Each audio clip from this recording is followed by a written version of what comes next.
Right, so we are flying from Kuala Lumpur to Phuket.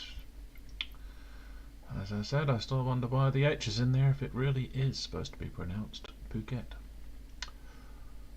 But hey, that being said, I did hear many years ago now, when I took ancient Greek for a little while, that the PH is actually supposed to be not really a F but a P.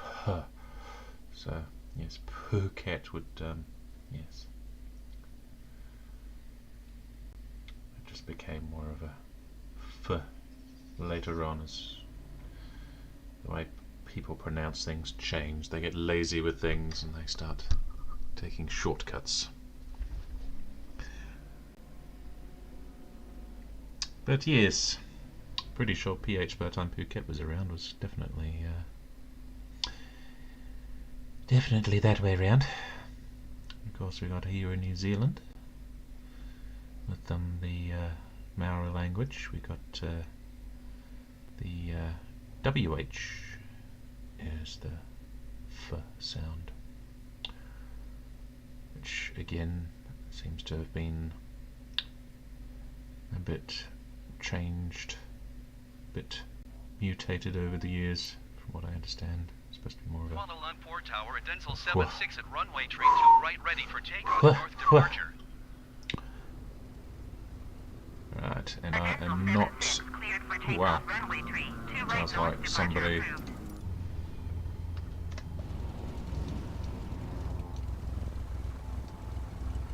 Tofu bean in the back. Ah, get in there! 551, whatever you may be flying. B350. Is that the fast turboprop? But yeah, I don't have a camera today because I just don't feel like it. Feeling a bit grotty. So I think tofu beans coming into land, so I should probably get a move on, and also make sure my joystick is actually sitting in the right place. Here we go.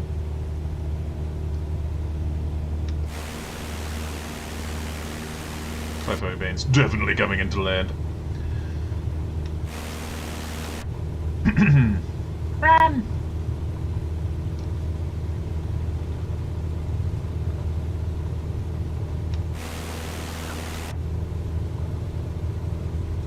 That's interesting. Why is it showing that runway? Oh, because it's just the center of the... Go.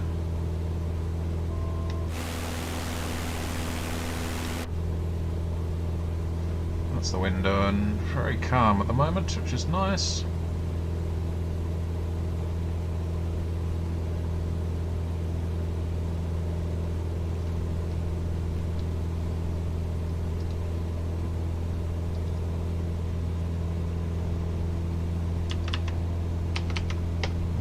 Drifting. Don't want to be drifting just yet.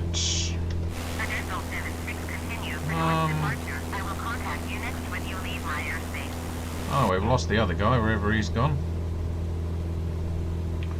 Kuala Lumpur Tower at Denzel 76, continue for north departure. Just switch that on. Right. So yeah.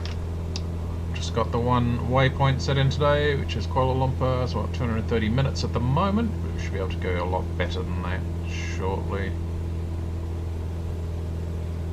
We'll set altitude to 8. Vertical speed, actually, let's just do FLC. Go. It'd be nice if we could change this. I'm sure surely there's a way to change that. Exactly. Exactly, Mum. Just had my mum turn up on Facebook. How are you doing today, Mum?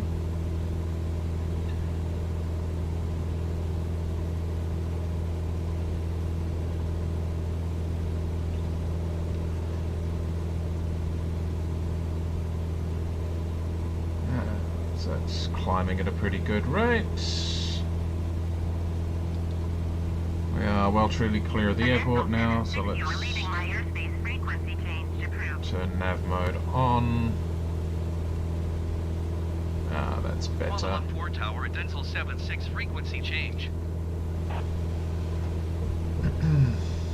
Kuala Lumpur approach Dental 76 is type Cessna Skyhawk 5 miles north of Kuala Lumpur 1,600 feet.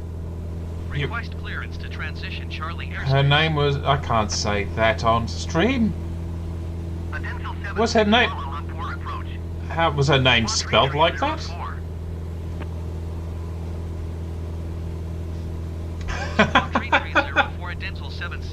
Okay, so definitely seems like the yeah,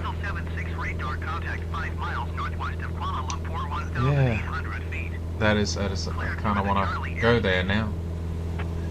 That sounds hilarious. Cleared through the Charlie airspace at Dental 76. So yeah, we're just leaving Kuala Lumpur.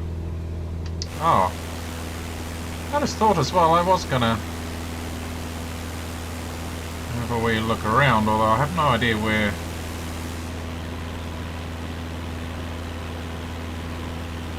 Oh, actually, yeah, okay. Slight detour. I'm gonna engage heading degree mode. Let us fly over that way.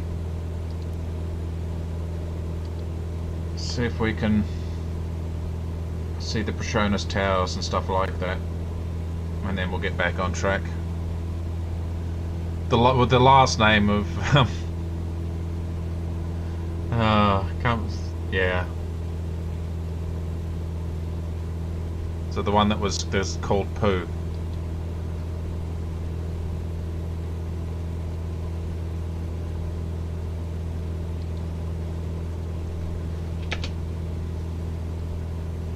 Was it the name Pooh that had a beautiful meaning? Pooh means beautiful, not sure exactly what. Yeah, there was somebody else called Porn Chat, so, but she wasn't too sure what that name meant. That is.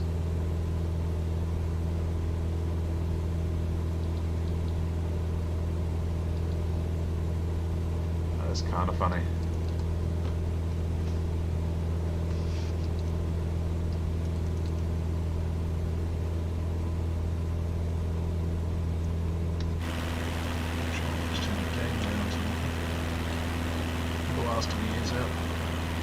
It's quite easy to have the volume turned up in this and not realise just how loud it is after a while. It's been a couple of times, especially when you do it for hours, it's been a couple of times where I've taken headphones off and they've just been using them ringing for hours afterwards. Apparently they both had lovely meetings. I'm sure they did. Kind of unfortunate that in English they were completely different like that. It's interesting structures.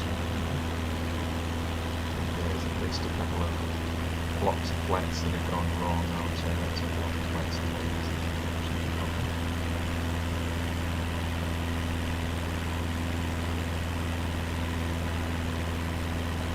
I wonder what this is though.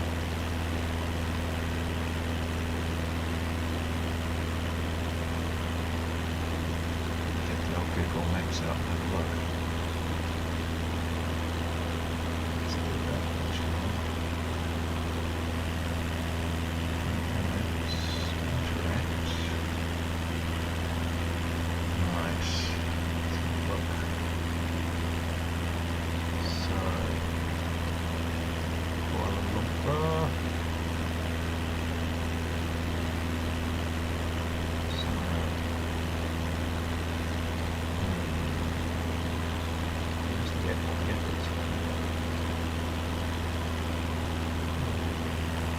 Ah, so here is where we're looking.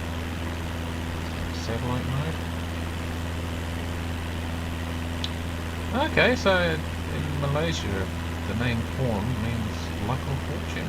It's a very common name. That's amazing. Okay, so I don't know why.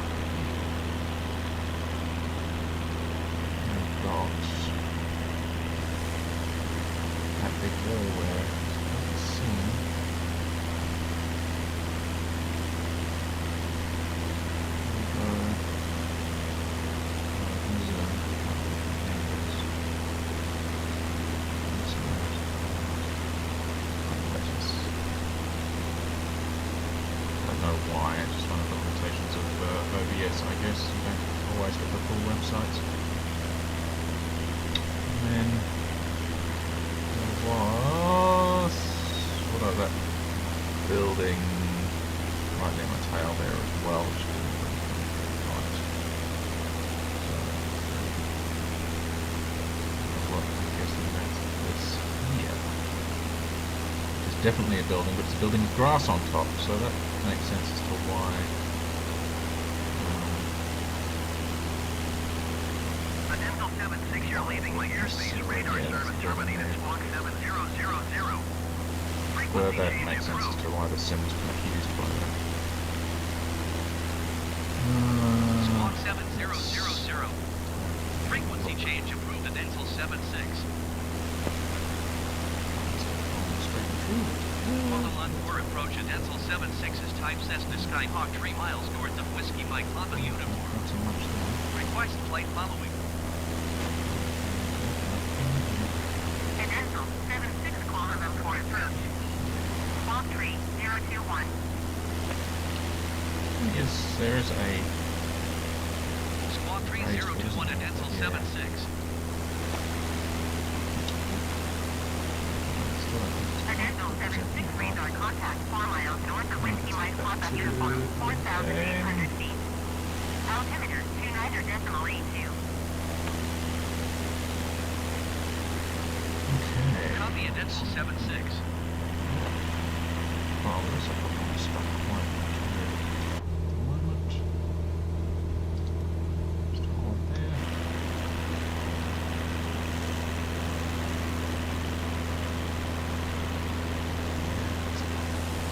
Very big city. Lots of green still though. Looks like it is a very, like a lot of this stuff, this expansion is fairly recent. We're driving from the airport. And,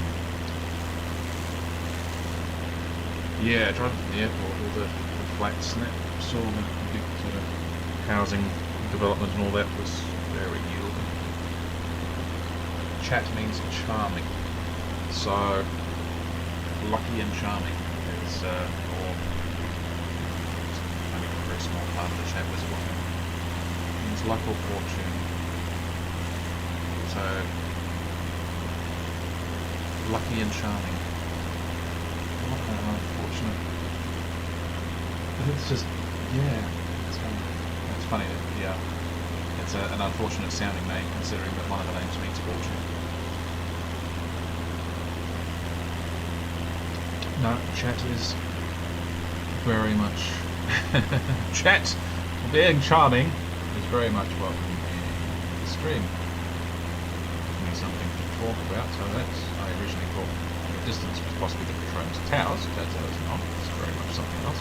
Patronus Towers. Now I can see over here. Right there.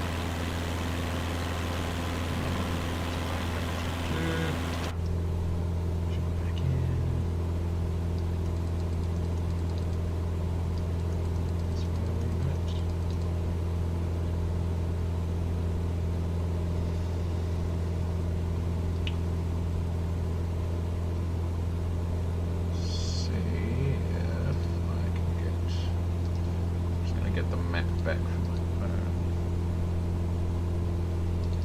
Viewing. So my other monitor isn't big enough to hold the window. Let's see if I can find what that building is.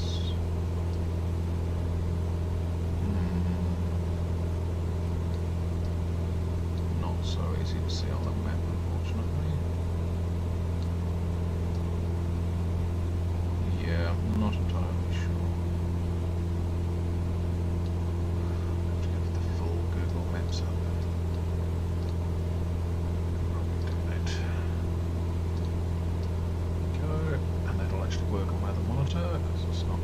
Silly about the size of it. I'm currently looking at Puket.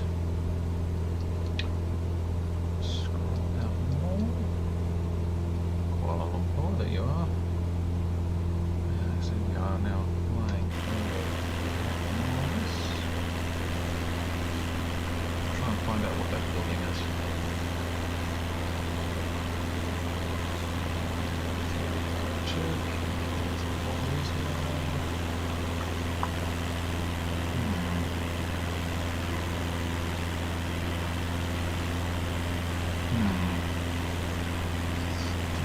Place called Kuala Lumpur brickfields. That's where they make bricks.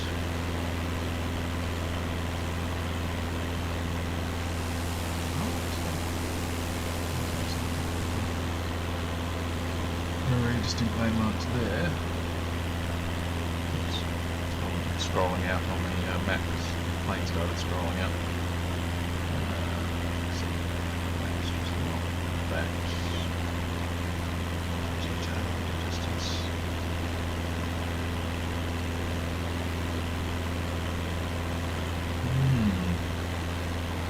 Oh, there's another airport here. There's another airport here. See that? Ah, there it is. So that is still really disorientating. I don't know if it's the same airport. Can't be too many airports, can there? I have no idea what that building is. And the city is just so big.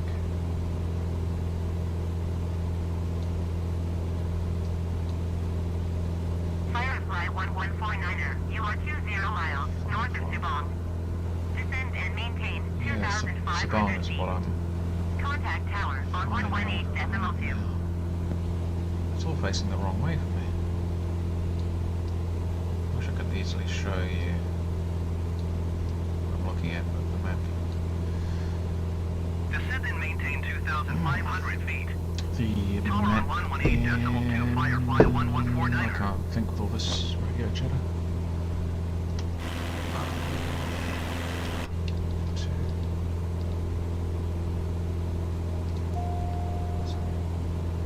Back off on the throttle a wee bit. But yeah, OBS is web functionality is quite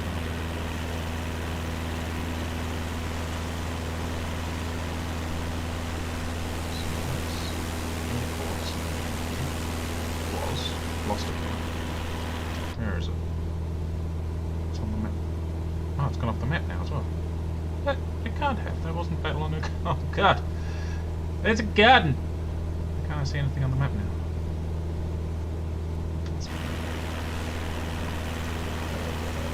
That way.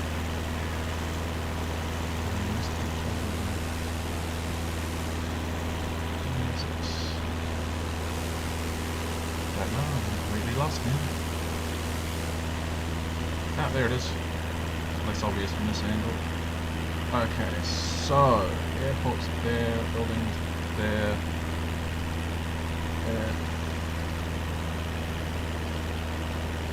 I can find.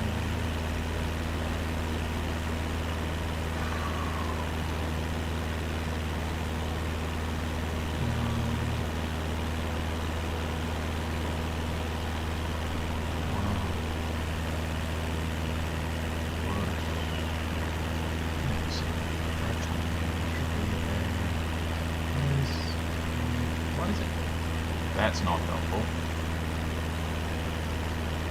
So I'm flying east. And I'm a little bit close. Yeah, the shape of the roads is not matching up well.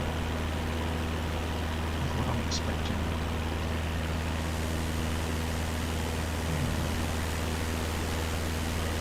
Big grass and walk along, I don't see that at all. Maybe a logo where I think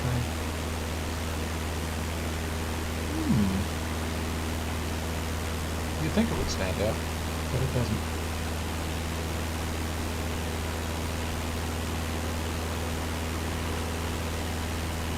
Oh well, that's a massive fail.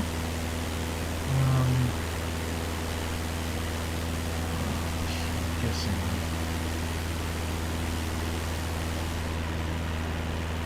So how am I going to find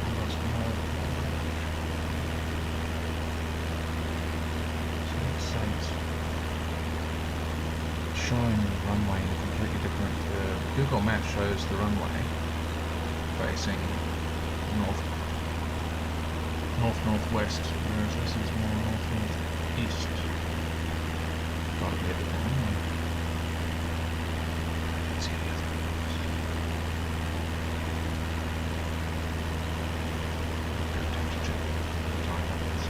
Oh, there's the... Let's go over the Trans 2019.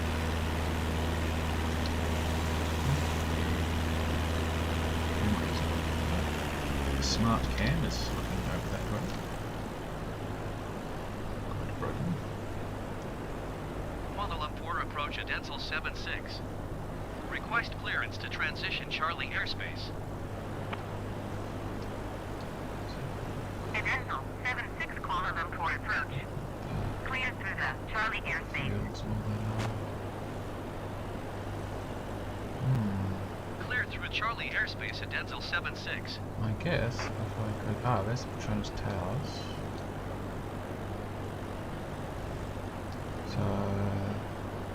So, still looking at this map, still very confused. Let's see another. Ah, there we are, Sempang Airport. That's facing the right way.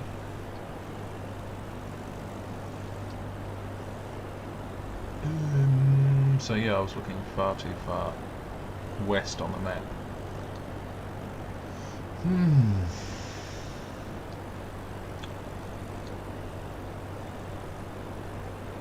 There's a building there.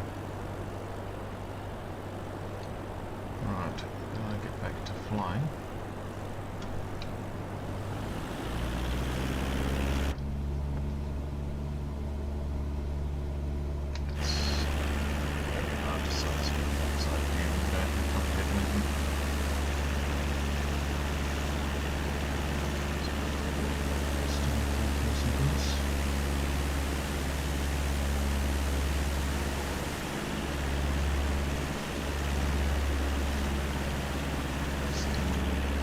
It's still kind of completely the wrong way. It's hilarious.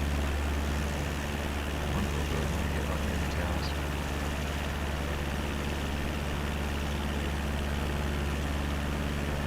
Yeah, those towers. It's a lot of fun. There's a shopping mall or something.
That doesn't look right.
place. It's got a mark on that called the Fanhao Temple. Is that it? You can't see anything on the map. There's a big icon called the Fanhao Temple right over the top. Oh, that's good. Let's get out of it. Getting on sail line.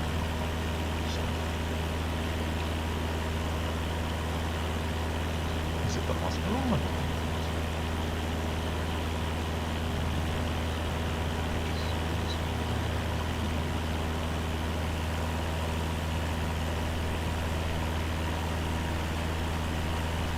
Apparently it's not significant enough for them to mark it on the map, which is weird.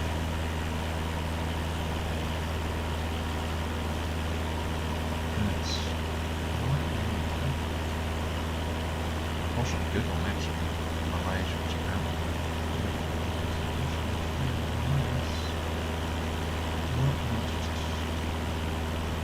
it should be.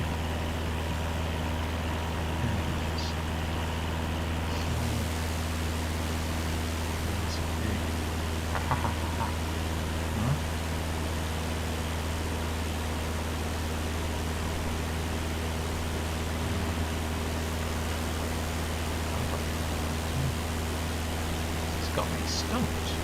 It's right near a big. What was that? I think it was a cloud. It's really hard to see on the map. God.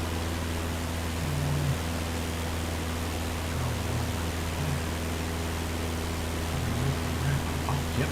Okay, found it, but it does not stand out on the map at all. You need to go to Street View to see it. Okay, so I've narrowed it down.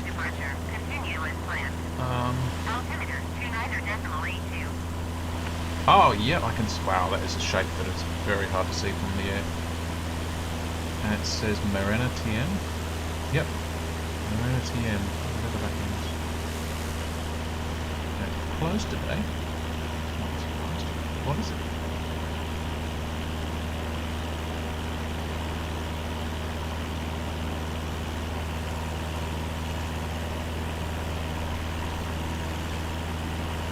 Address. I've got a website.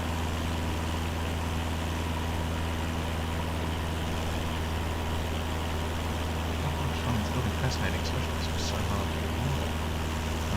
So what I will do, I can...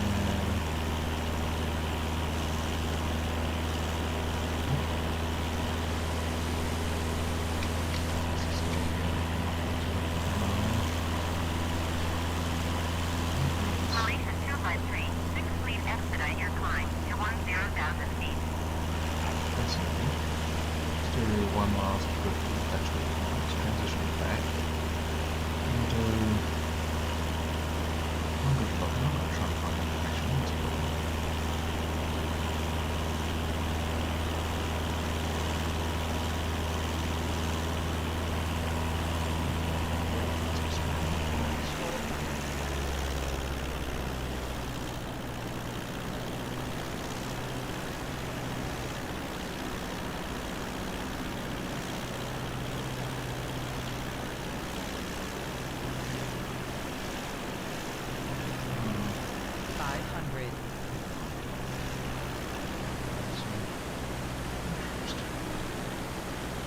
Right.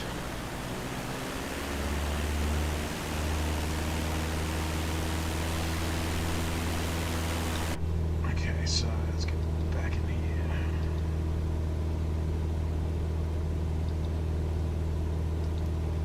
Pilot back on.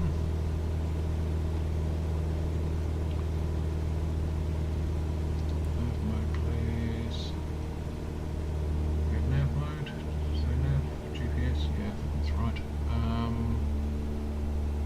Wow, that was a. Why did you try and climb so much? That was weird. Yeah. Oh, what is it doing now?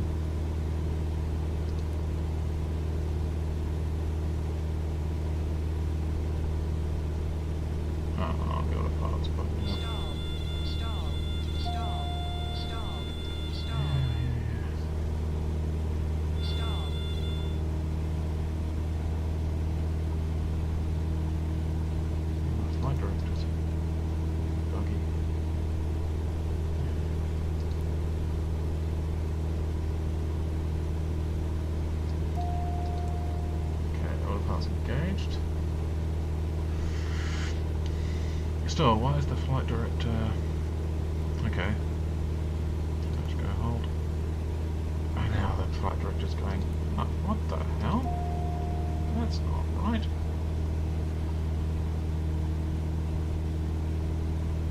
I really need to fix the autopilot in this game. I don't understand why they can't get it right.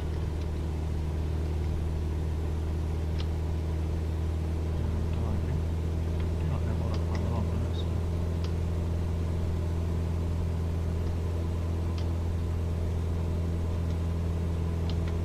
The trim's not working right. Help me, can't see the trim unless you. There we go.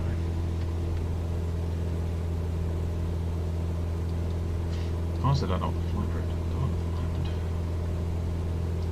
can we...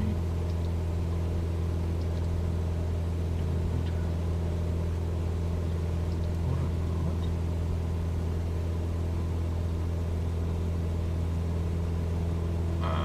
Now it's trying to dive.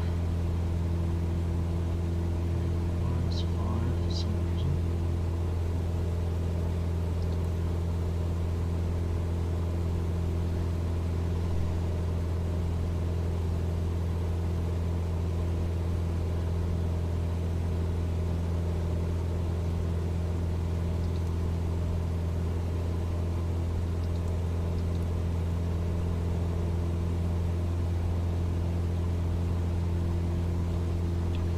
Right, I've settled down for a bit, but yeah, that's definitely not working right.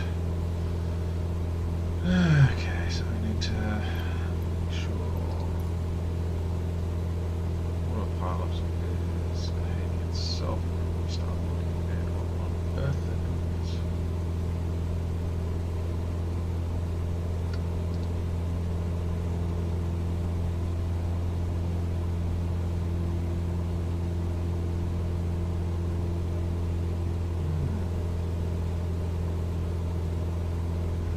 I think it looks like Malaysian communications and multimedia communications. But I think it might be something to do with phones and stuff.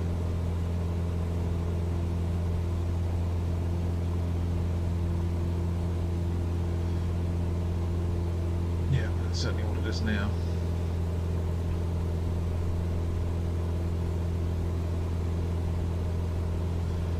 Right. Yeah, telecommunications sort of thing, I think. I don't know if that's what it always was. That's what it is now. Right. So close that down.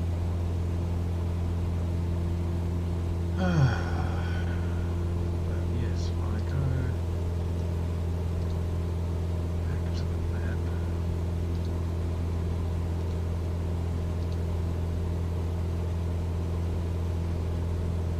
That's to try to get this.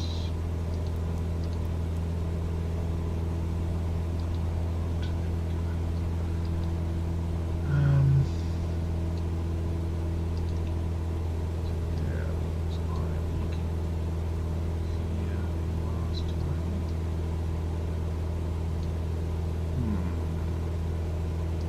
Where was the airport there? Yes, it's not all this stuff here.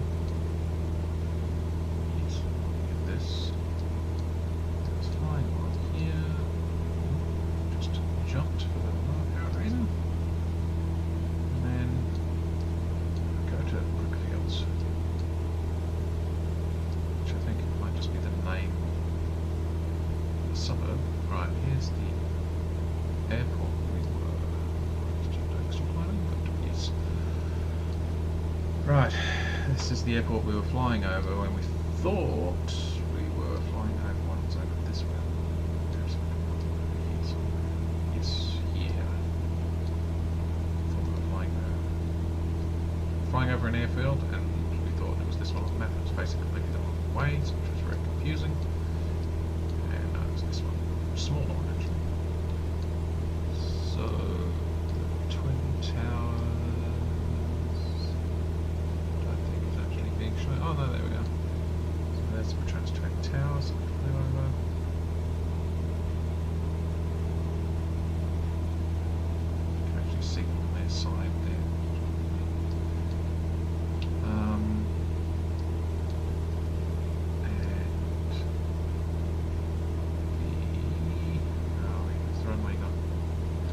So many names all over the place at the time. What's this one? Oh, I think I might have been in this place as well. How did I not see that when we were flying around? Yes, I think there's like a water garden in here or something like that. I think, yeah, we'll be up at the top of that.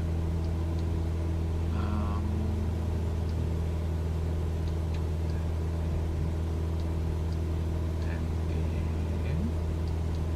Oh, there it is. So we go down here, and go here somewhere.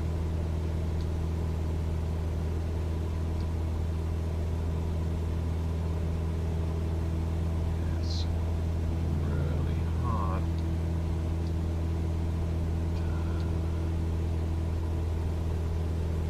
Eyeball.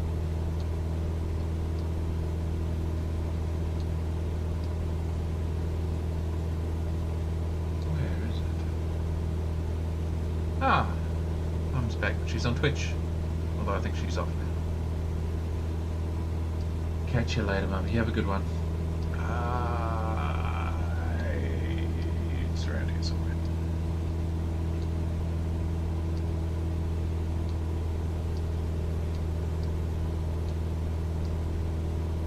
Oh, no, she's still there. But yeah, I'm assuming you're off, Mum.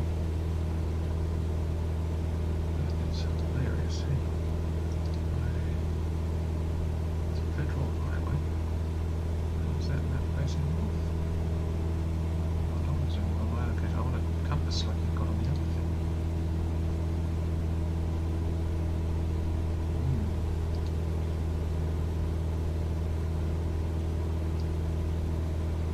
Okay, so if I go to... Oops, I zoom out. Ah, okay. Still really hard to see. Tama, it's down here somewhere. It is. Oh, check what my airplane's doing. Ah, joining up with the nav.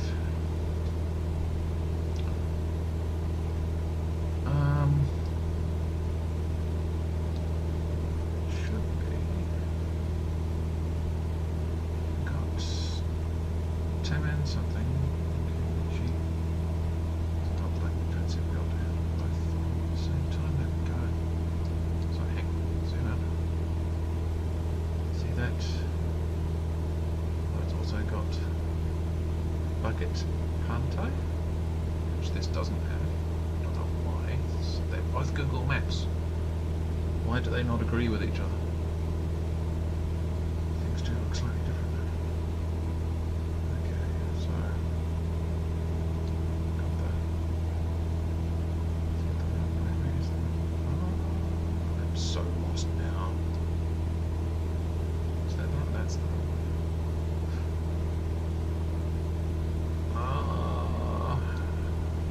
My language barrier is definitely getting to me. This way. Right. Here we are. Found it. So it is right here. This building here, because so much in its shadow, it doesn't even look like. Yeah, and the names all over it make it really hard to distinguish as well. I'm pretty sure you can't turn those off easily. But yeah, if we grab this little guy, we can go here, close it. There, and then where are we? So it faces you opposite to what you would want to be. And there we go. And we did see these structures in the game as well, although they were fairly basic. But yeah, there's that building. The building itself doesn't seem to have much in the way of a name, just the company's name. So yeah. That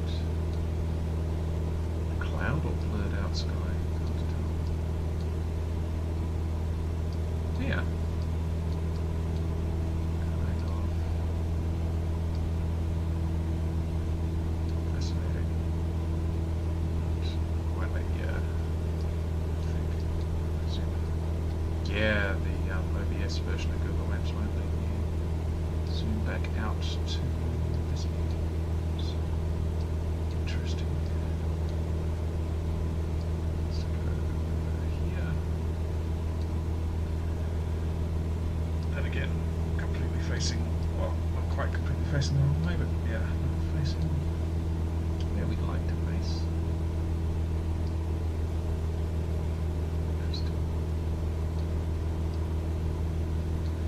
It looks like it's a relatively old building, isn't it? Could just be. It's not ridiculously old, obviously.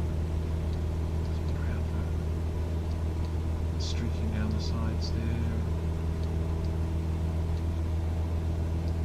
How long it has been around for? Right, so let's go back to.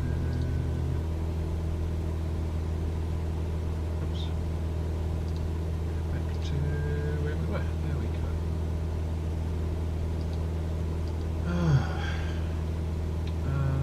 So yeah, it's 192 minutes now. Still climbing. I should bring things out.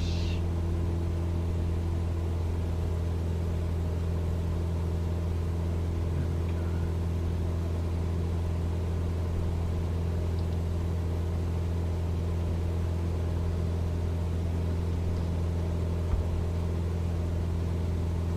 Right.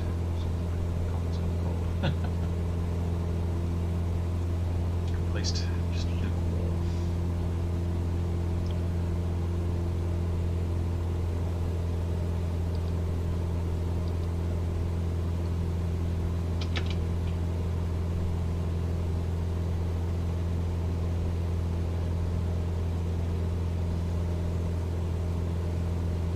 Right, so we will zoom out of here, decrease. Zoom out, zoom in, zoom in. Zoom out.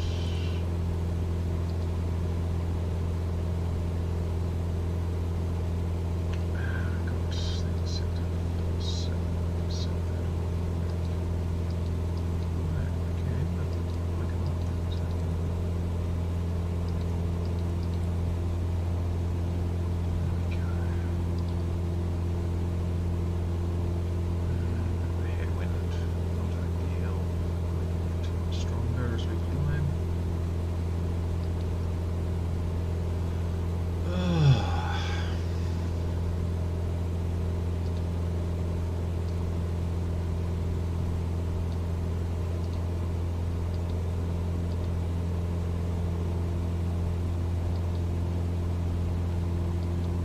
What is the time in game anyway? It's 3 o'clock in the afternoon, so you know it's going to be getting into evening time.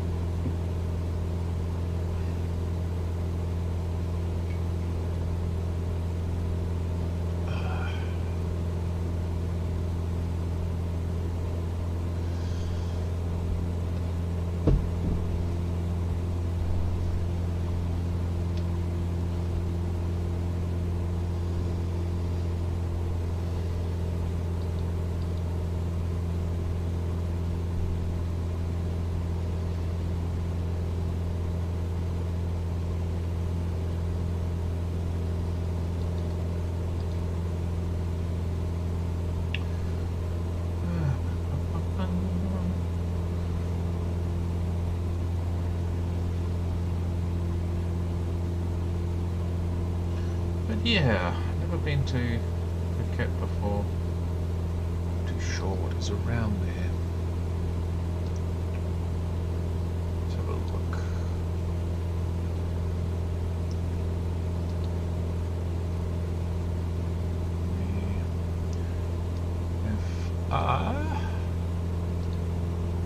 Browser, interact. Oh yeah, I've got it set on the Wikipedia at the moment, which is pretty good.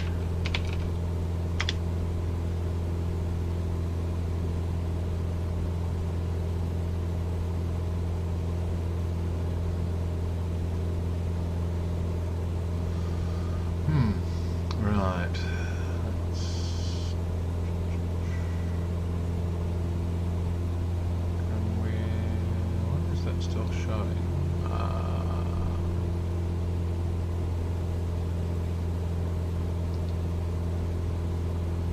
There we go. Fade. Transition. There we go. Okay, so it's got the way the name is meant to be pronounced here. It's going to be interesting. Could be a demonetized button. Puket. Puket. Yeah, it's got definitely got the H there, doesn't it? Puket. Phuket. Right. That would explain that then. Unfortunately now, I think that has destroyed our browser. Because there's no back button in OBS. Right. Well, that was great. Transition back. While I figure out how to fix this.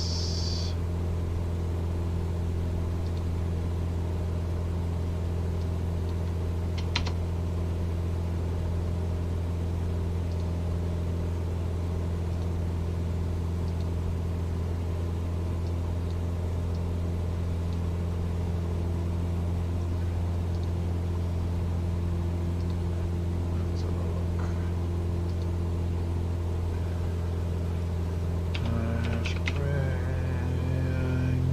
Why is it giving me Wiki Ubuntu as the first option when I type Wiki in? That's interesting. That's not even a... doesn't even have the clock next to it as a previous search. Interesting.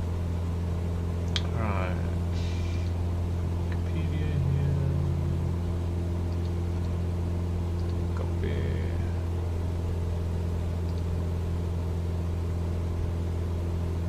And then...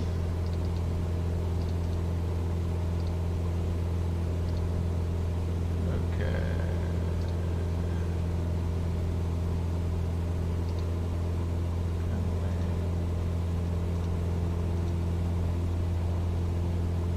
Browser, would like to interact with the browser. Thank you. Right.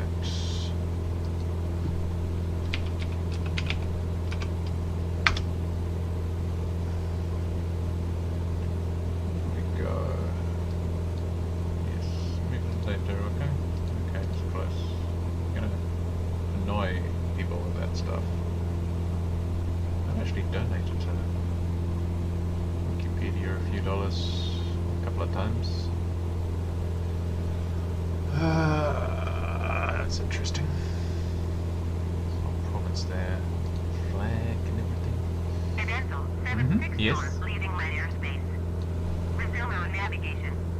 Okay. Contact Kuala Lumpur Center on 132.6. Uh-huh. Will do. 132.6 for a dental 76. Takes a long time to reply, doesn't it? Kuala Lumpur Center, a Ooh. dental 76, 5,500 feet. Maybe they're gonna chat away over. A dental Yep. 76 Kuala Lumpur Center, continue as planned. Mm-hmm. Altimeter 29.83. 9.83. Well, let's fix that. There we go. Fixed. Right. So, Southern Province, Thailand. Oh, it's part of Thailand.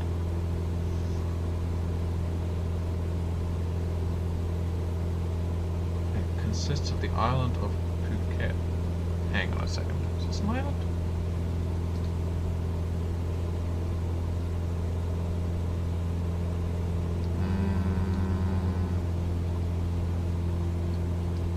Oh.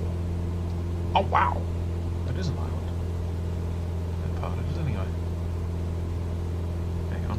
What it shows here is slightly confusing. Why can I not scroll down? Wow, really? I can... oh, wow. Why don't let me scroll down?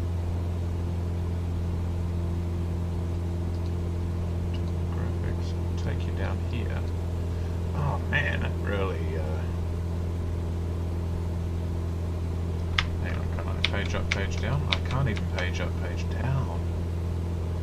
Oh man, OBS, your browser needs work. Alright. I guess we'll, but yeah. It's interesting, it's showing that Golf Von Thailand, which I don't actually see as, oh yeah. Yeah, so it's showing where Phuket is. I don't think you can see the mouse, that's the problem. That little coloured map in the middle, I can't even get a menu to pop up to show you. Oh, there we go. Managed to get that to work though. I'm not going to be able to get back out of that. Yeah, even the back buttons on the mouse don't work. So yeah, it shows Puket there, but it's... Oh, no, I'm really, really mucked it up now. Right, the browser extension is kind of useless.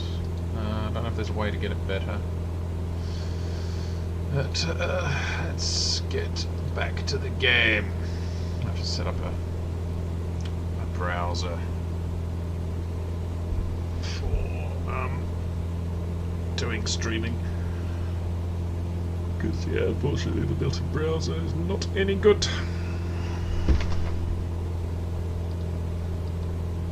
There might even be an extension I can get.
First flight we've had in a long time without any thunder and lightning.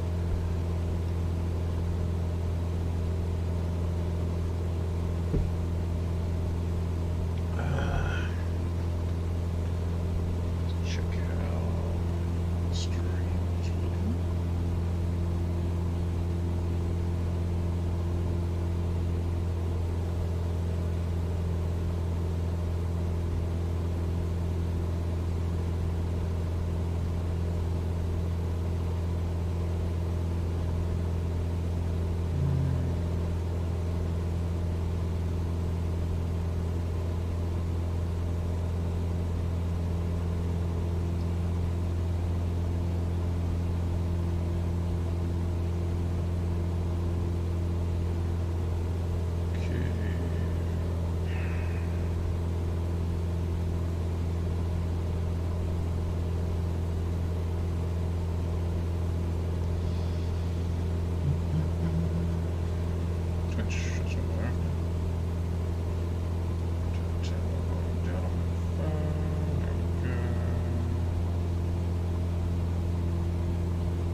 browser does. It does make you wonder why they don't put that functionality in there.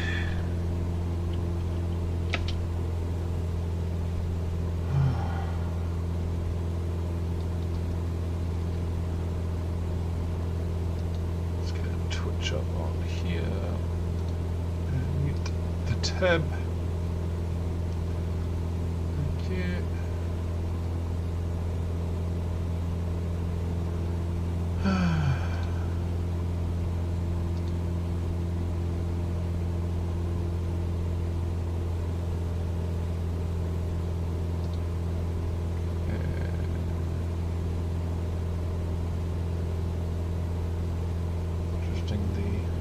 That I have in here at the moment. Just I assume it's fun. Let's do this music.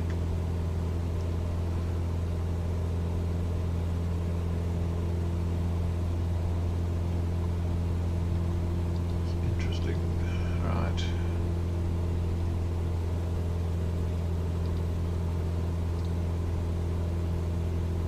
Let's get the chat back up.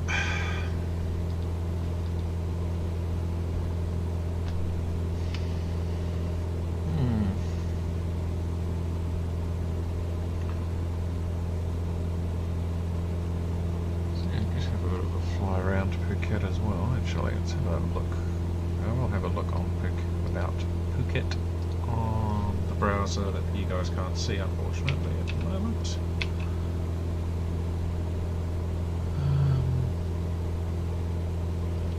Just because it works better, I might be able to find out some interesting information about Puket.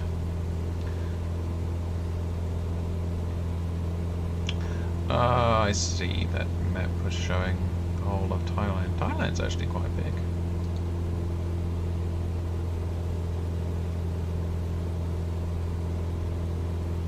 Climate, actually fairly tropical. Under the Köppen climate classification, Phuket features a tropical monsoon climate. Yeah, due to its proximity to the equator in the year there is little variation in temperatures. The city has an average annual high of 32 and an average annual low of 25. Phuket has a dry season that runs from December to March and a wet season that covers the remaining 8 months. Whew. Wow, wow. So hang on. December, that is 4 months, isn't it? December, January, February, March. Wow, only 4 months of dry. However, like many cities that feature a tropical monsoon climate, Phuket sees some precipitation even during its dry season. Phuket averages only... averages roughly, not only, 2,200 millimeters of rain, so 2.2 meters of rain annually, 87 inches for those that are wondering.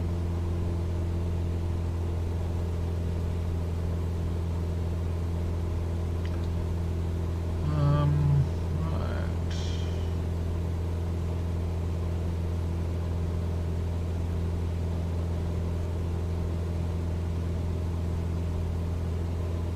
Bit of history there. Oh, the 2004 tsunami.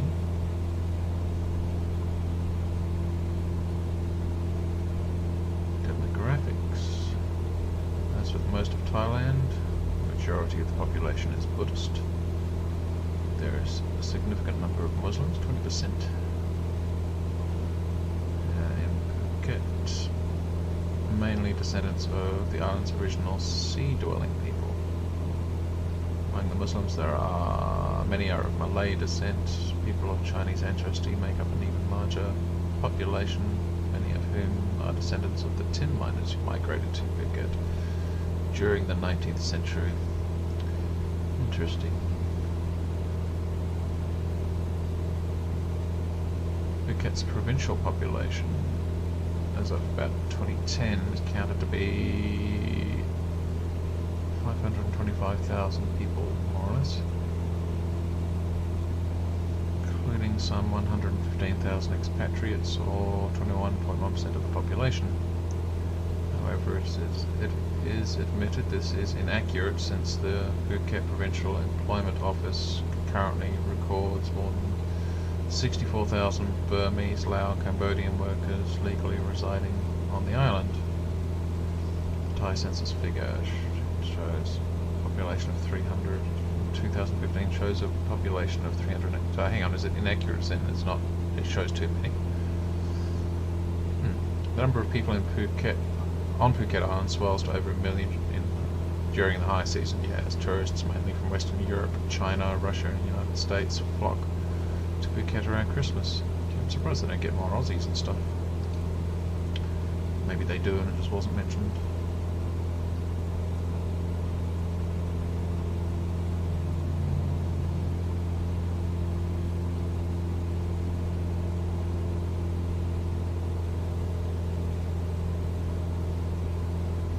What's this last, just talking about the economy and stuff, now it starts off with tin mining. And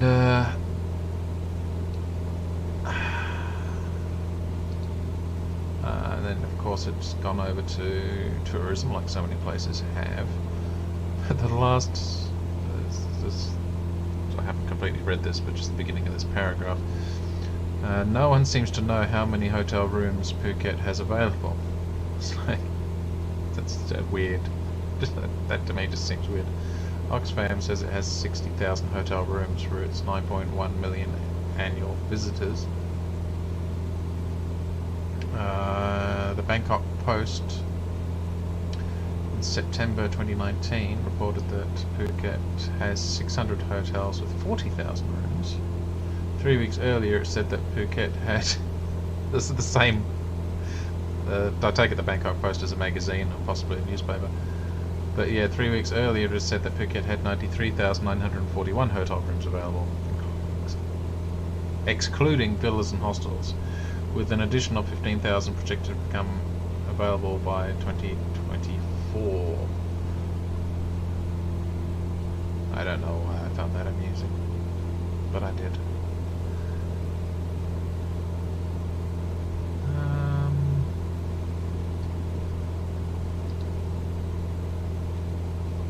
Hey, I might have somebody watching on YouTube. Hello.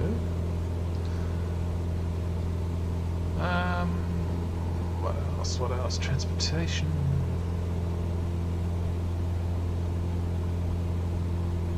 They have trams.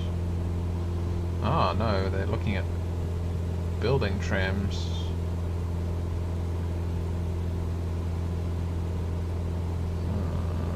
Although it might just be one to connect the airport.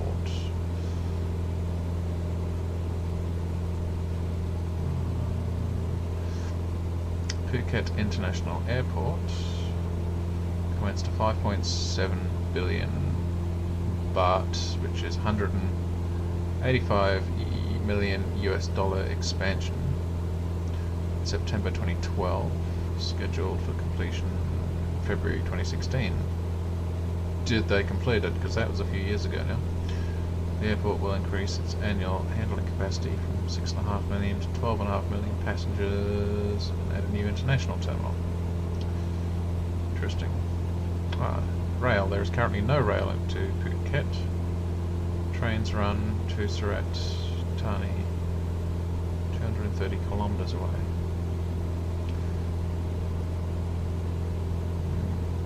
Health. 6 hospitals exist in Puket.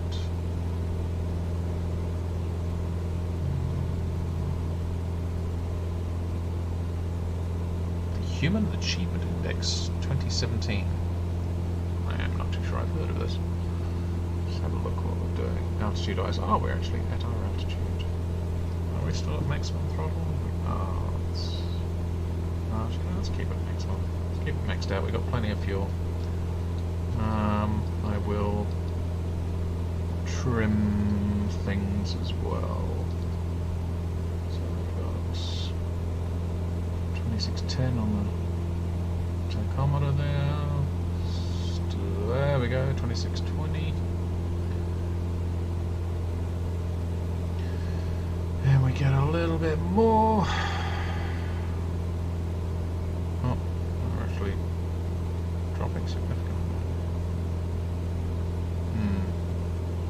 Okay, we'll just leave it there. And how long do I reckon we got? 140 minutes, that's not too bad. But if we make it there during the daytime. A little look outside. Very nice. So, go outside here, shall we? While I'm crackling on with the information about Phuket.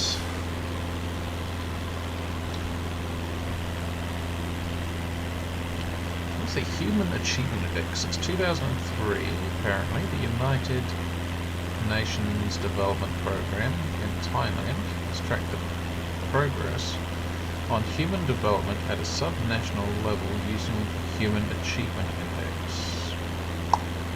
Okay. Which is a composite index covering all the 8 key areas of human development. National Economic and Social Development Board, the NESDB, has taken over this task since 2017. Right. So, 8, what do they call them? 8 key areas of human development. So to be health, education, employment, income. I think employment and income would go hand in hand, but yeah, not necessarily, eh? Housing, family, transport, and then one that's quite ambiguous is participation. I suppose that's... well, it could cover a lot, couldn't it, really? It could cover political participation, participation in your community, yeah, a bunch of other things.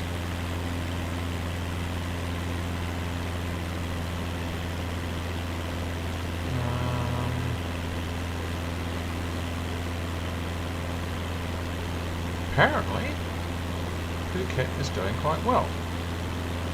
There's a ranking of 1, which is 1 is as high as it gets. 1 to 15 is high, 16 to 30 somewhat high, 31 to 45 is average, then 45 to 60 somewhat low, and 61 to 77 as low. So yes. That's interesting. So,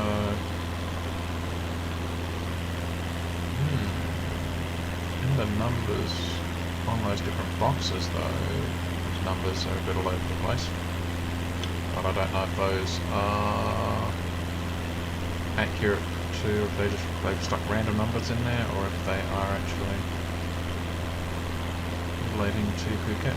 So I won't bother reading those out, because I don't know if they're even relevant.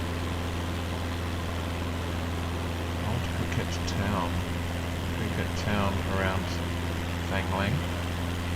The book Yarowat, okay, a whole bunch of roads. Basically the architecture is Sino-Portuguese style.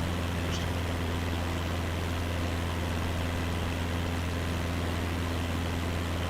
That's it.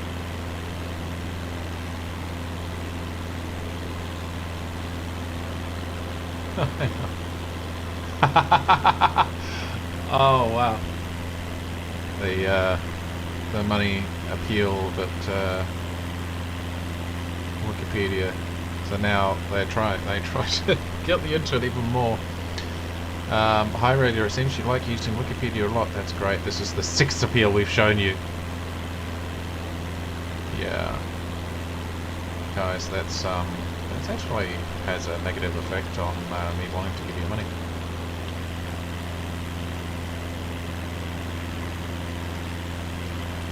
Yeah, don't do that.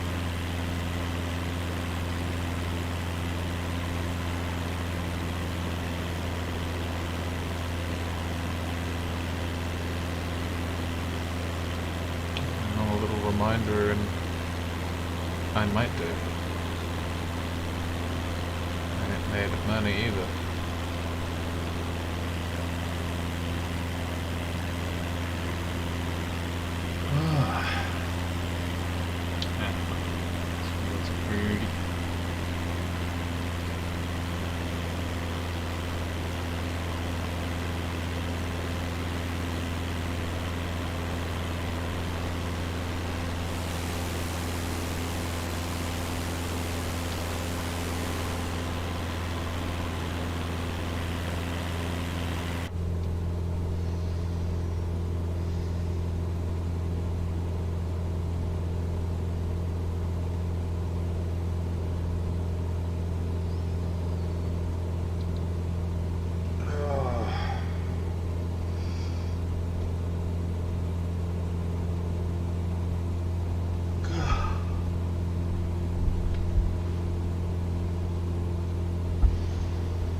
must be there.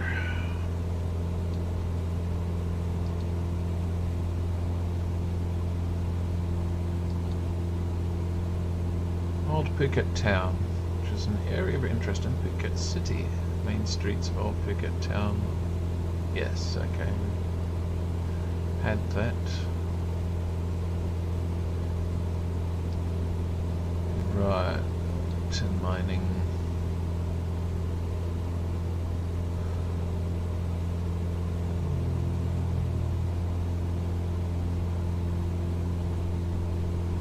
Since the 16th century, Europeans have been involved in the tin trade. You are 76 miles northwest. Oh god, it's gonna get Descend and on. maintain 2,500 feet. Expect vectors ILS runway 15 approach. Where is the Firefly guy anyway?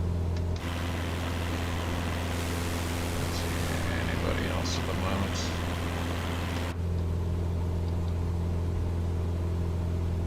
Descend and maintain 2,500 feet. Expect vectors ILS runway 15 approach. Firefly 1579er. I think they're going to be chatting for a while.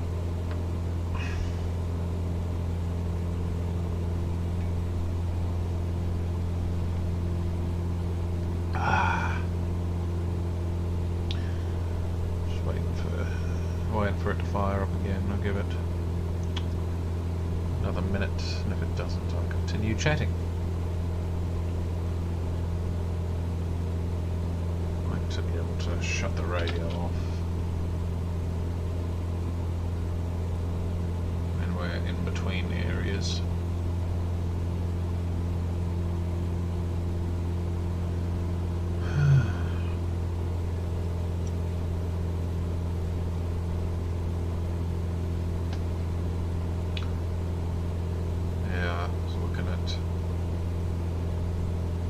Started looking anyway at a live ATC video. It wasn't VATSIM, it was a paid equivalent to VATSIM. Oh, there's a lot more work involved, even just the preps and setups. You need to know all your frequencies and have all your documents and that ready. And yeah, that's feeling I probably won't be doing all that. Not for, I don't know, maybe, but I don't think for this half trip around the world that I'll be trying to download all the, I don't even know what that was, something just went bang for no apparent reason. Yeah, downloading all the different airfields and their frequencies and what else. Oh, something's Scooter about to... 486, you are 31 miles south. Climb and maintain 7,600 feet. Expect ILS X-ray runway 4 approach by a Victor India Hotel transition. Clear to Victor Actually, India must Hotel. have... I mean, they're not within 200 miles of me, but we must have quite a few players around. Climb and maintain 7,600 feet. Expect ILS X-ray runway 4 approach by a Victor India Hotel transition. Clear to Victor India Hotel. Scooter 486. Take the scooter.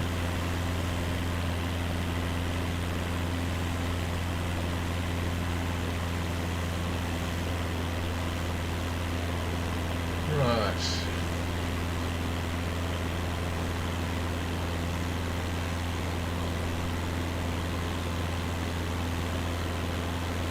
But yeah, we'll look into it.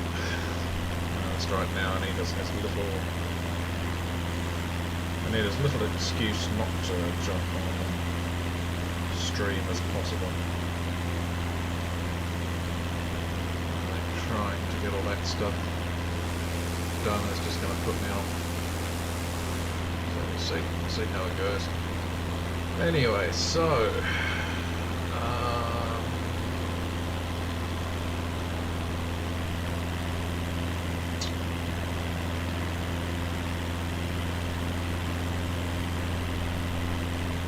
Puket has a rich history in tin mining. In tin mining country, people? Tin mining. think that should say Phuket is a country with a rich history in tin mining, peopled by Siamese,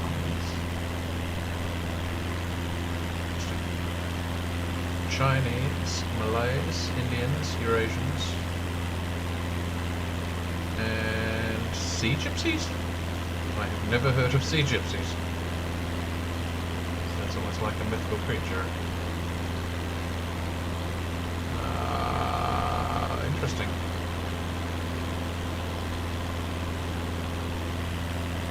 Looks like it's Lawai? Like, no, Lawai? Something like that. Total population 3,000. Whoa. Regions with significant population in southern Thailand. Interesting. It's like sea gypsies is a colloquial sort of term. Colloquial? I don't know if that's the right word. Population approximately 6,000. Well, this is disagreeing with itself as well. Apparently, in the same article, I can't decide how many there actually are. They speak a language closely related to Malay but influenced by Thai. Barak Lawai are one of several Southeast Asian ethnicities and refers to sea gypsies. Ah, so it's not just these guys, but this is where it's taken us. There's also disambiguation, which is probably where it should have taken us. The way of life have been changing rapidly in recent years due to the rapid encroachment of the market economy and the opening of a particular marine park. Okay, so they are referring to these specific people.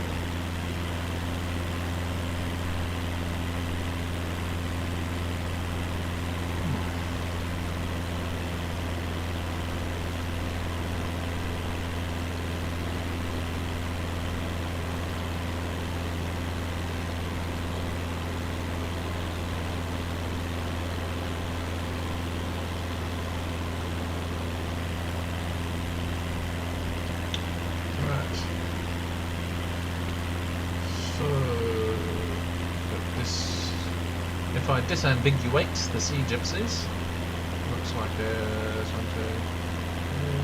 looks like 6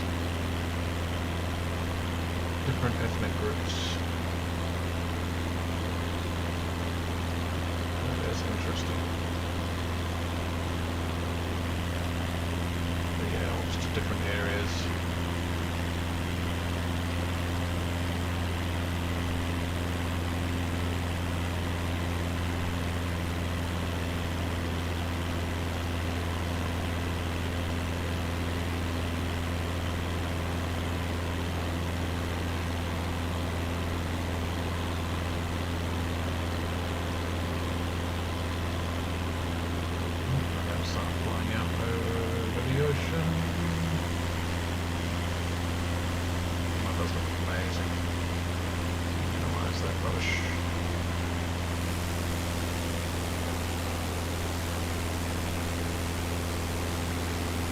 So we're not flying out that way.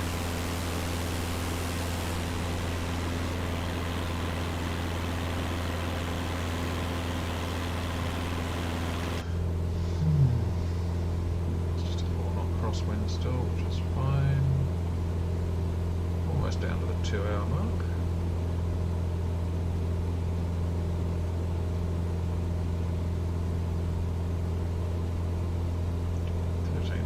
Outside.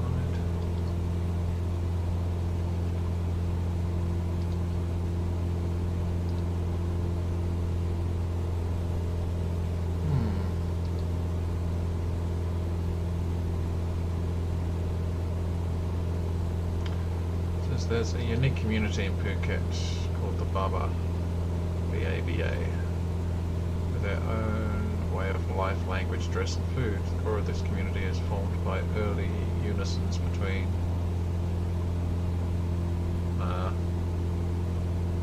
Hokkien, Hokkien, tin miners and Siamese women. These distinctive Baba This distinctive Baba heritage can be seen in old Puket town.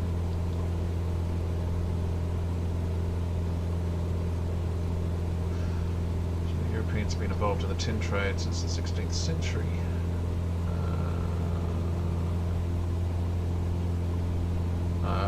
Right, so the Hokkien are Chinese. Throughout the 18th century, most of the tin mining was carried out by the Hokkien Chinese. So we'll look at. Okay, so seems to be. Ooh, well, there we go. There's a thunderstorm. Skirting around the edge of that, hopefully, mostly, or it could be coming inland. I guess we'll find out. Let's go to another. Outside. Yeah. Let's actually keep the camera about there. See the edge of it is. I'm surprised we start coming into some turbulence.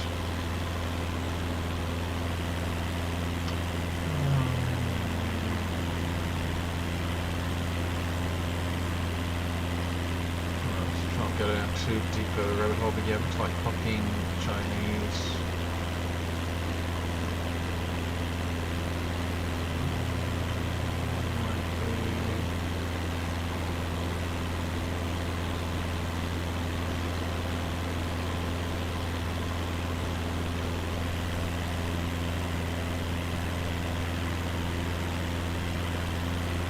Maybe Taiwan.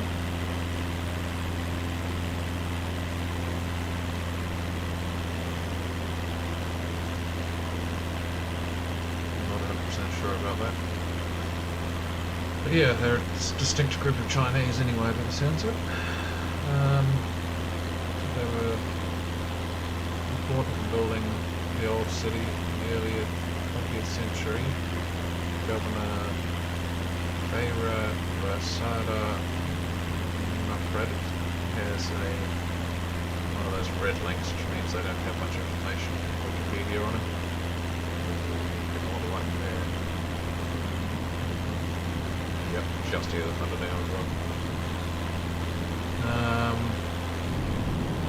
They invited major European mining companies in early 20th century, right? Major public infrastructure such as roads and canals were built. No one knows exactly when the first building in this style was constructed, but photographs from the region of King Rama V, who was between 1853 and 1910, show that it was already well established by then. Interesting. Two styles of buildings in particular stand out. The shop house, which is a Sino-Portuguese style, and the big mansion, Sino-Colonial style. Interesting. That's the way a photo is of this place. Let's do a quick search.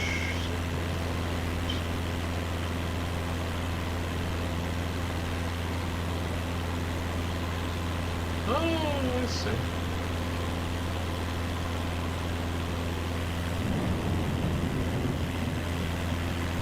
Okay, I'll put that search up anyway. Should be able to fairly easily.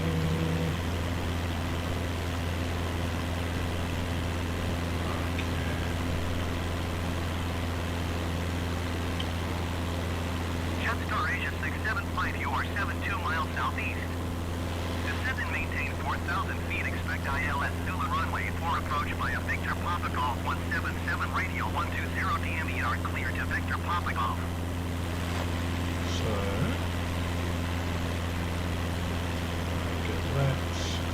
Transitioning for a bit. Oh, this one actually does have a thing you can scroll down now. Descend and maintain 3,500 feet. Expect ILS Zulu Yeah, this runway browser's 4 not approach by very- Victor Papa Golf 177 radio just 120 say, DNDR not very, clear to Victor Papa Golf Jetstar Asia 675. Yeah, so it's not very consistent. There we go. Get an idea of the style of everything. Very colourful now, apparently.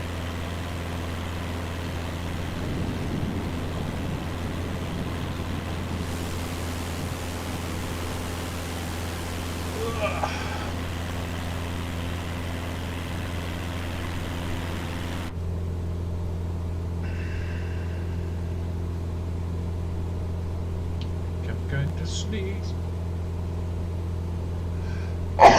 Excuse me. Bloody hell.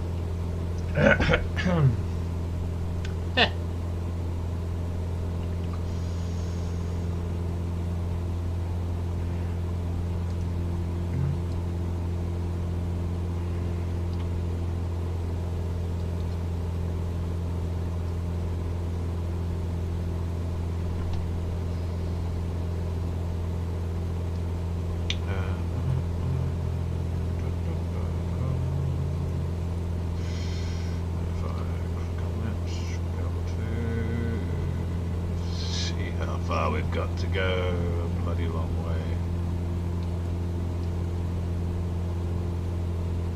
Alright.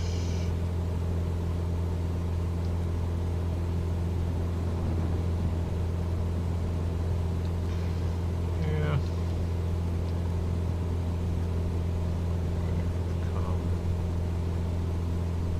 Yeah, fair way.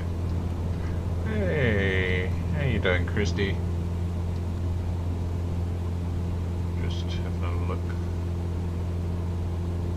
Far we have to go eyeballing it. I mean, we know it's just under 2 hours now, but I was just curious. Very, very curious.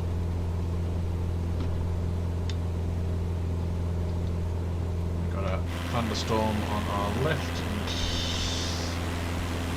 steadily less and less clear skies on our right. Hasn't been too bad yet.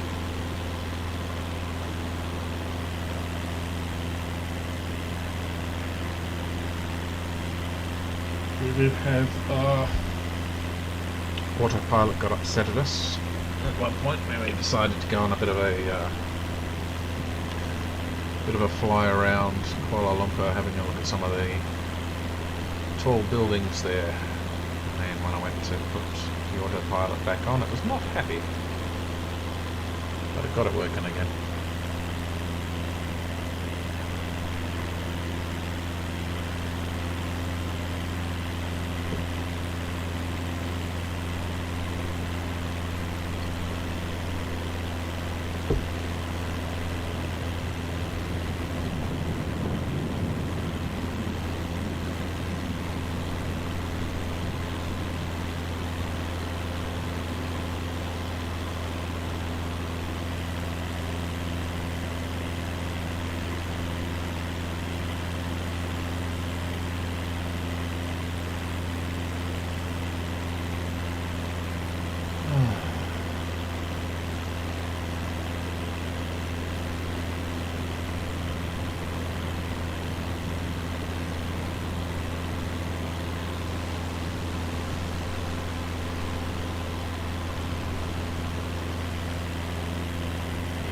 Flying to Puket.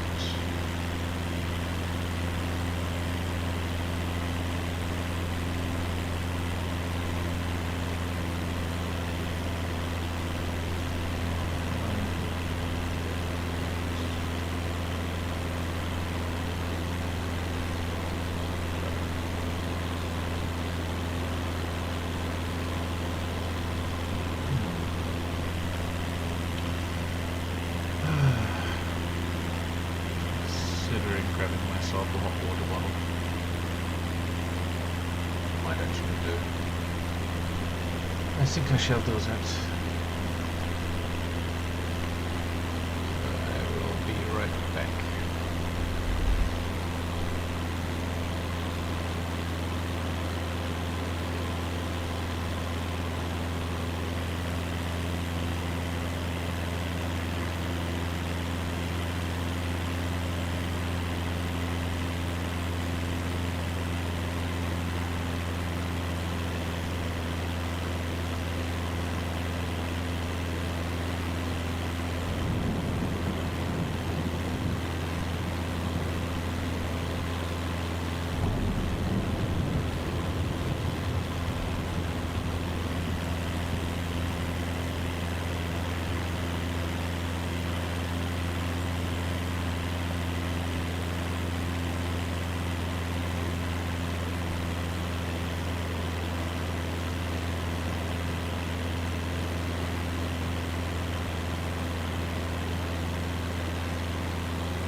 them in sight. Kuala Lumpur Center, Dental 76. Request clearance to transition Charlie airspace. Dental 76 Kuala Lumpur Center. Cleared through the Charlie airspace.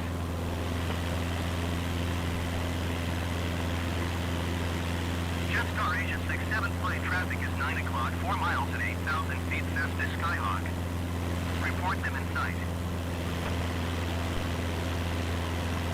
Cleared through Charlie airspace at Dental 76.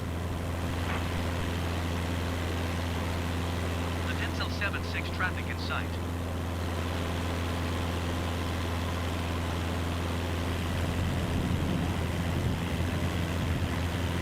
Jetstar Asia 675 has the Cessna Skyhawk in sight.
Dental 76 contact Butterworth approach on 125.8.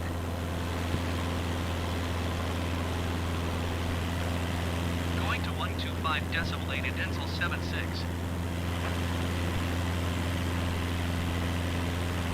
Butterworth approach at Dental 76, 8,000 feet. The Dental 76 Butterworth approach continue as planned. Altimeter 29.80.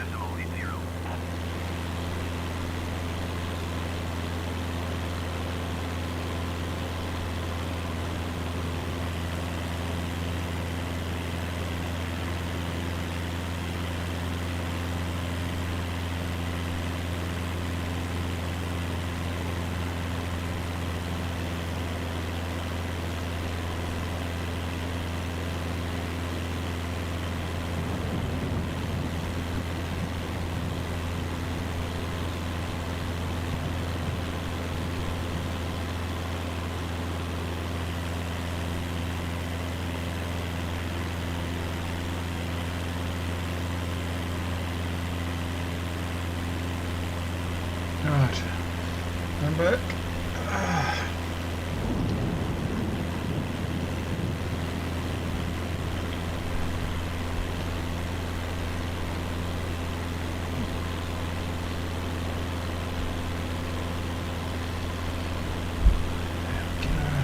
Looks like there is rain ahead. It's a little bit early. Ooh, possibly an aeroplane ahead too. Let's click on. Do not know. There we go.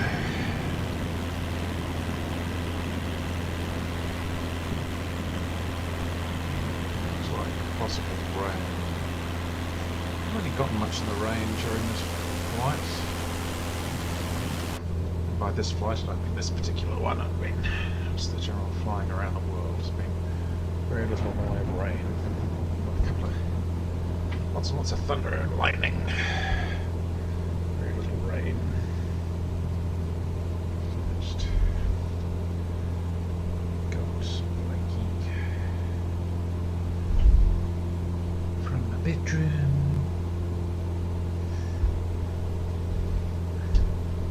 Oh, that was a big lot of lightning. The cockpit was. Let's have a look. Oh, there we go. Yeah.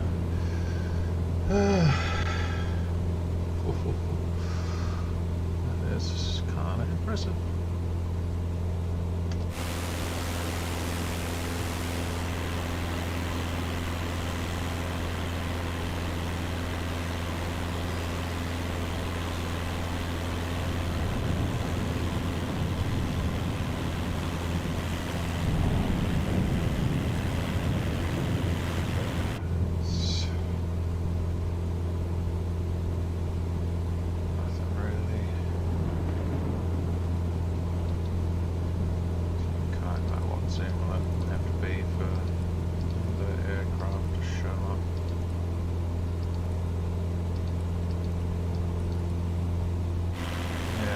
Silly when they disappear when you zoom out.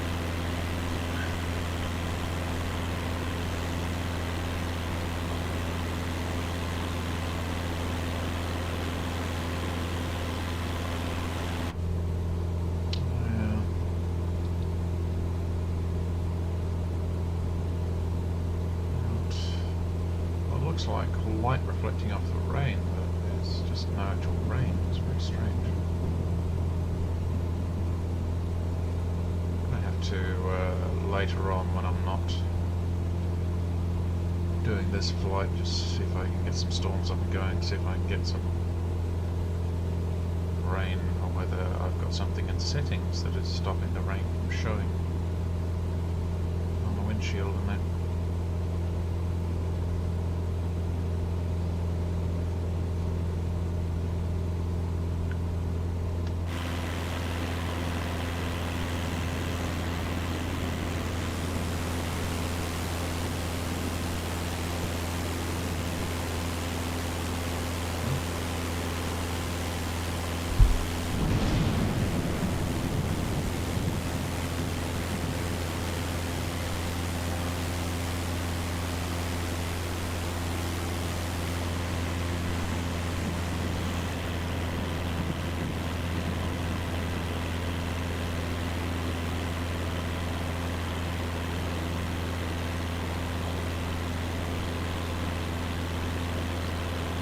looks like I should be flying into rain at the moment.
Well, at least I mean, I started out with not much in the way of lightning. No lightning actually when we started.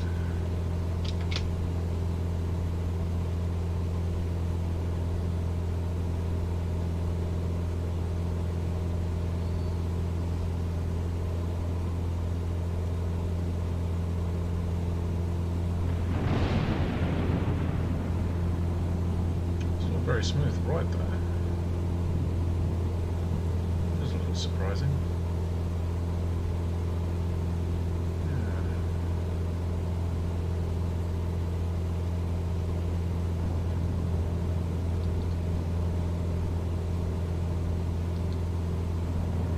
Let's see if anybody else has had the issue with rain. Oops.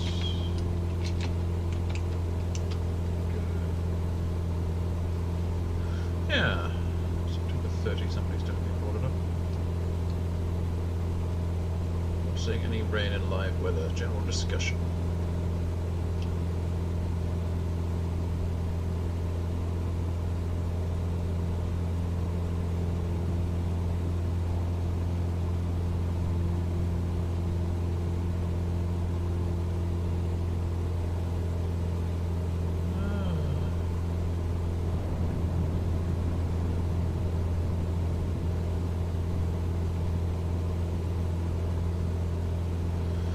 Yes, somebody says they eventually found some rain. Whoa.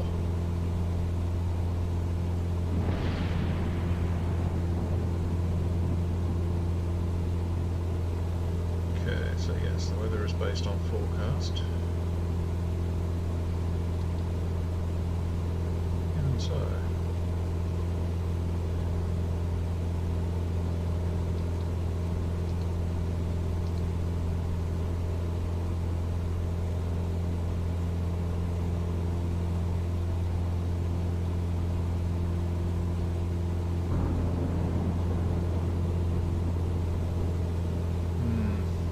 So it does seem like there is a problem with the rain in the game not being.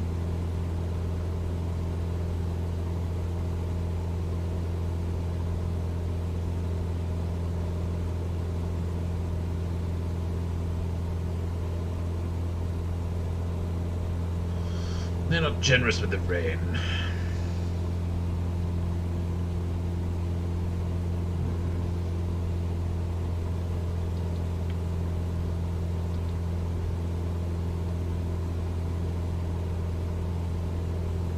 Generous with the thunder and lightning, though. Very generous.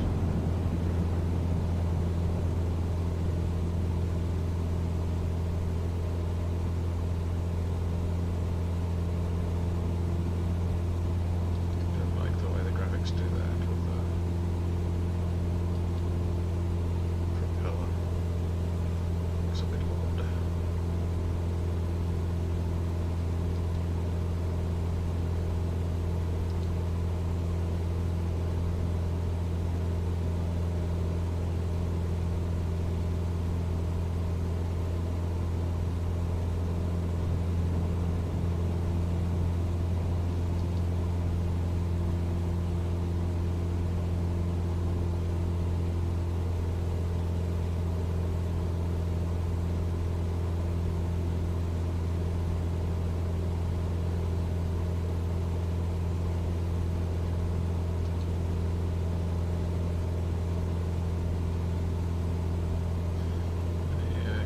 also be...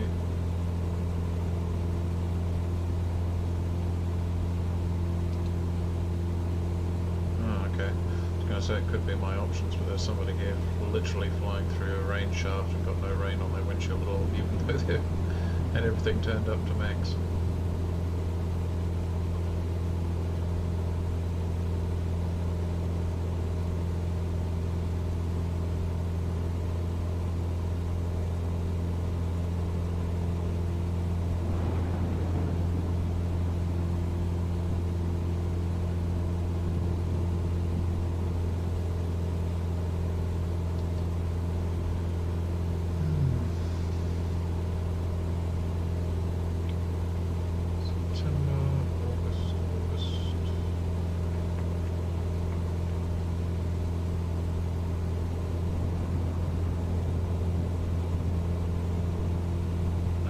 Post on Microsoft. Known issues with the real world weather feature in Flight Simulator.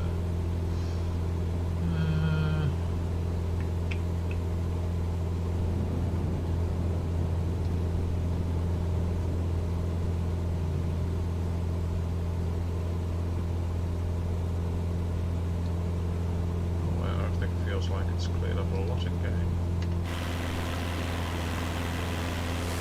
Yeah, see, all that is rain right there. That's rain. We didn't get a single drop. Could be settings in, yeah, we should be getting actually dredged to do that. Okay. Thanks. Looks like there should be a bit more rain there as well.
Safety Institute as well.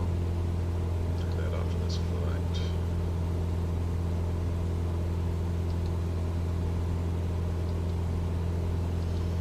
So you see that airfield. Yeah, well, everything seems so close on the map.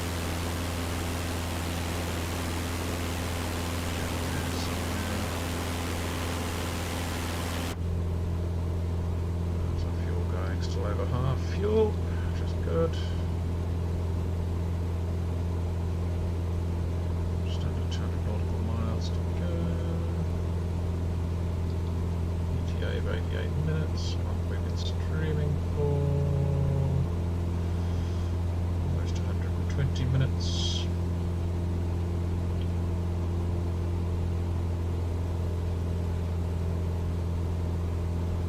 So yeah, easily enough.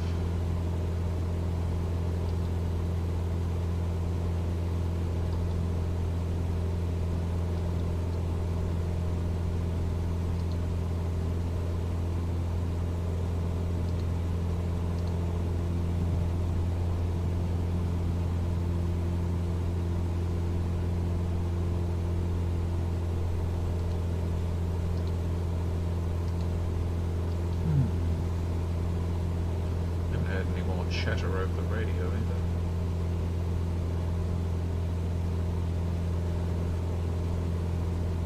Well, clear skies up ahead though. Well, clearish skies.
Maybe I should check now.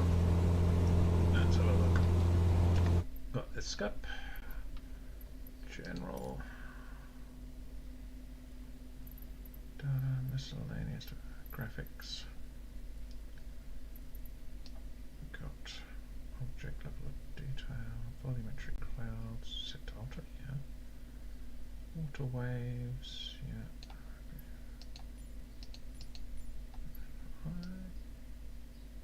Shadow maps, windshield effects. Okay, set to high. You'd think that would be enough.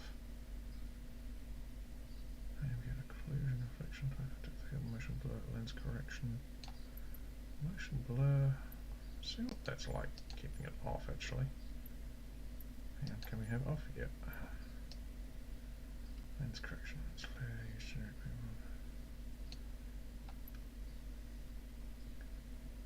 Okay. Apply and save. Go back. Resume.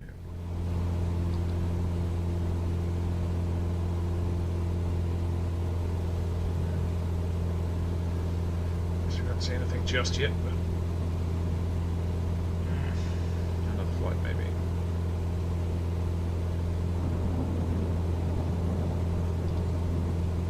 Make sure I've got the chat up.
Loud, isn't it?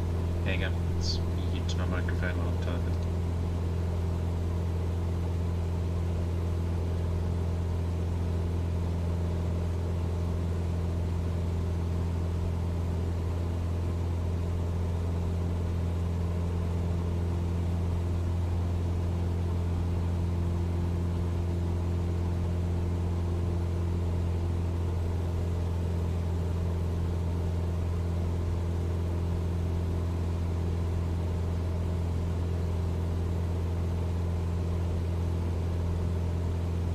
Alright.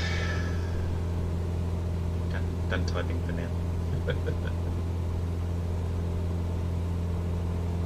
Adenzel 76, contact Kuala Lumpur Center on 132.6. Alrighty. I shall do that. 132.6 for Adenzel 76. It's funny the way it says 3, it sounds so much like tree. Kuala Lumpur Center, Adenzel 76, 8,000 feet. Like one tree. Adenzel 76, Kuala Lumpur Center, continue as planned. Altimeter 29.80.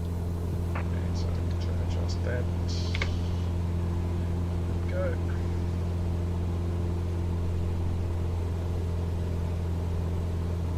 Where's the adjust for the temporary home?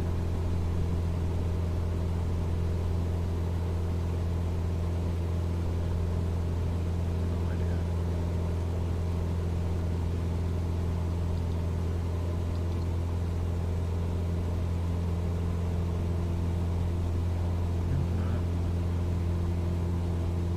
No, I don't have any idea.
It's time. Just got 3. Do some laps of Puket before we'll land if the airport is close enough to the city.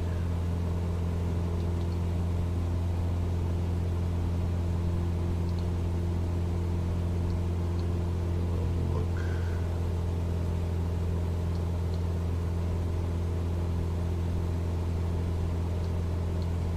Looking on Google Maps. Maybe I should swap to. Oh, where is the airport? Okay, that's. Yep, try that. Oh, okay. Oh, so I have to pretty much. Oh, okay, that actually works out fairly well. So Phuket International Airport is basically, it's very close to the top of the Puket Island. So yeah.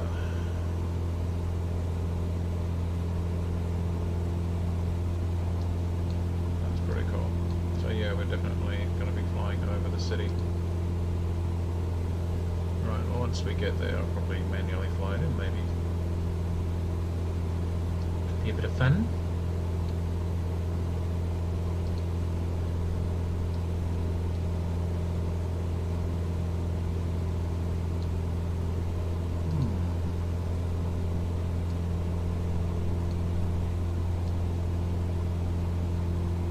Big Buddha, Phuket.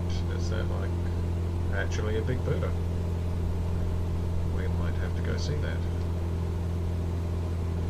See if it's there. Right, on top of a hill too. That should be fairly easy to find.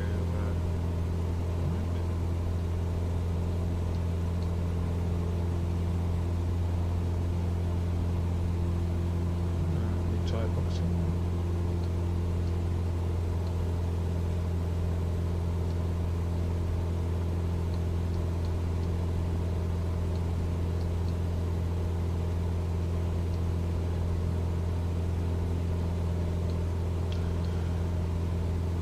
Looks like they've got Sky Club. Is that dirt? No, it's not. I don't think. It's very brown though. Puket Airpark.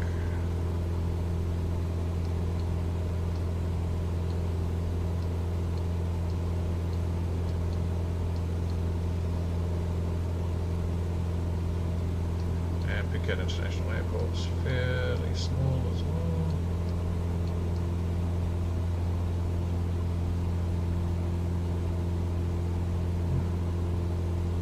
It's very strange though, the numbers don't make a huge amount of sense.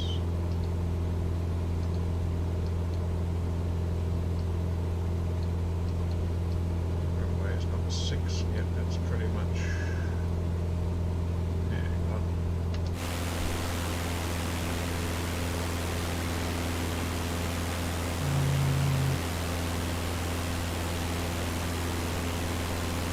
Oh no. That is 16. Okay, yeah, that's fine.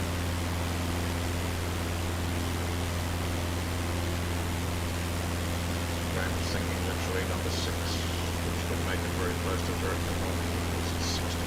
So drop the last 0.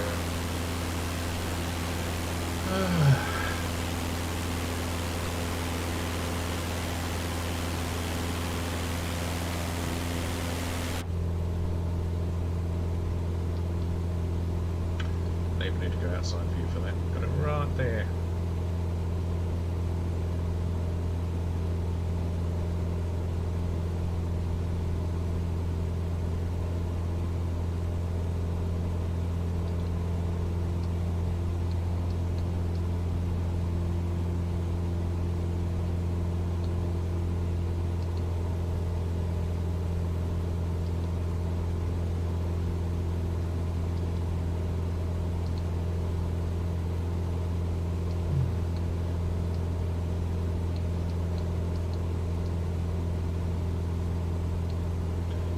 What is Moo 2, Moo 3? Another Moo 3. Is there a Moo 1?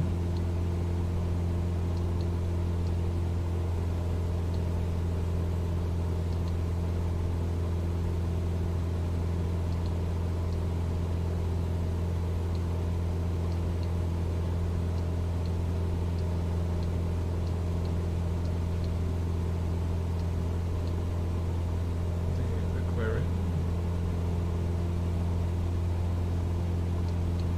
Don't know if that's much to look at from the outside. No.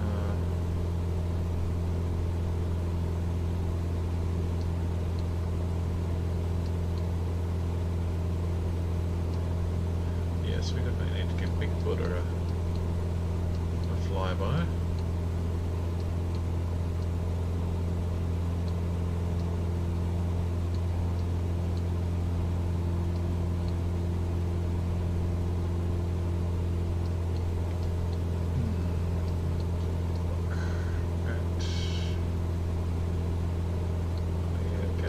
Getting there. We are past the halfway mark now, or yeah, definitely past the halfway mark. Past the halfway mark some time ago as far as time goes. And yeah. Is this island Langkawi or something?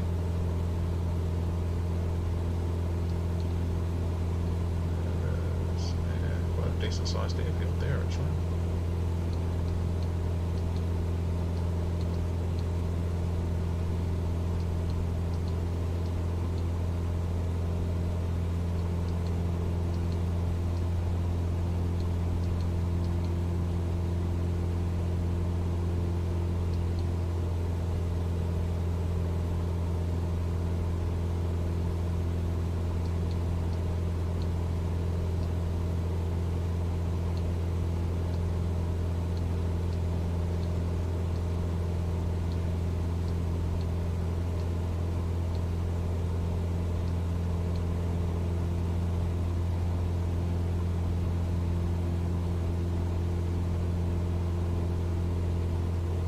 Wow.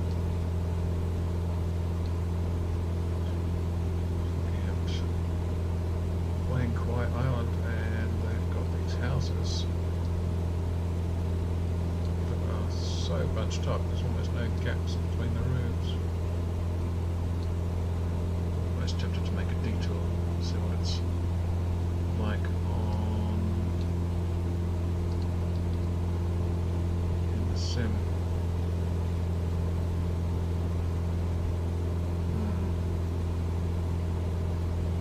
A little worried that the autopilot won't work again.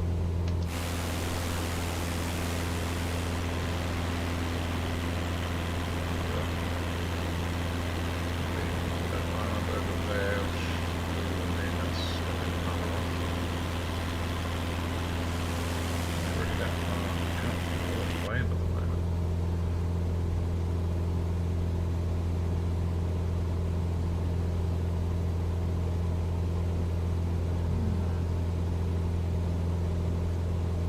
I think we'll just carry on.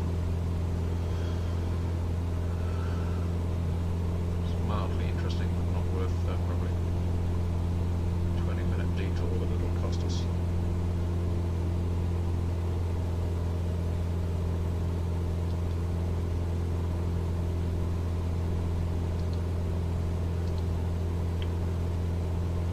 Could do a quick flight around there. Like as a separate thing. It's a waterfall. Cool.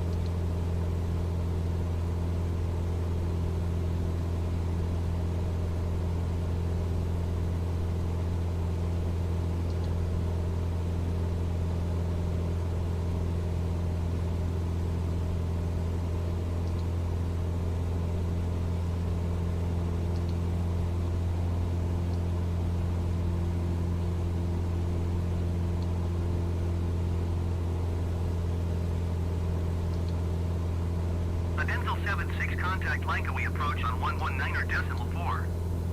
Right, see, that's that is the island. 119er decimal 4 Dental 76. Okay. Langkawi approach Dental 76 8,000 feet. Adental 76 Langkawi approach continue as planned. Altimeter 29er decimal 80. So really. Yep, still is. Good.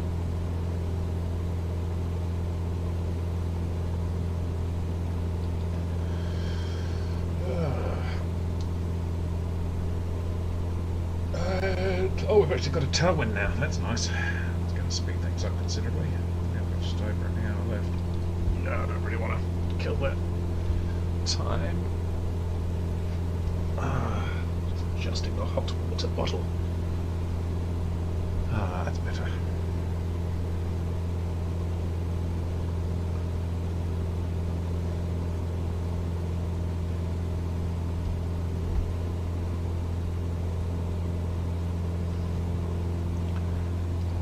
Right. So, that island that is down there. Another very sort of touristy place, which is kind of cool. Can I click on it? Google, will you let me? Eventually. Langkawi. Is that right? DuckDuckGo to search Langkawi. Langkawi doesn't have a pronunciation.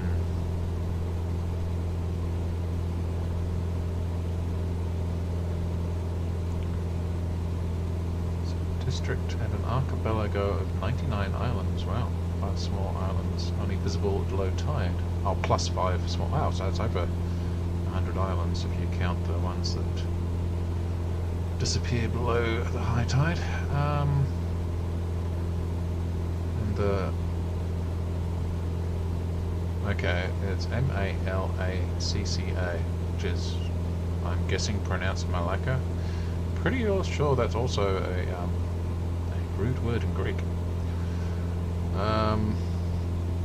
Some 30 kilometers off the mainland coast of northwest Malaysia. Yes. So it looks more than 30 kilometers when you look up here.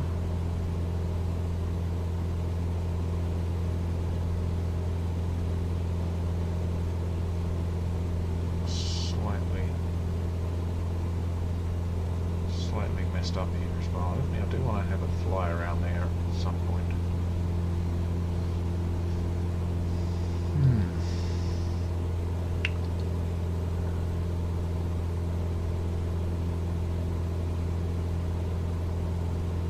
It's a duty-free island, right?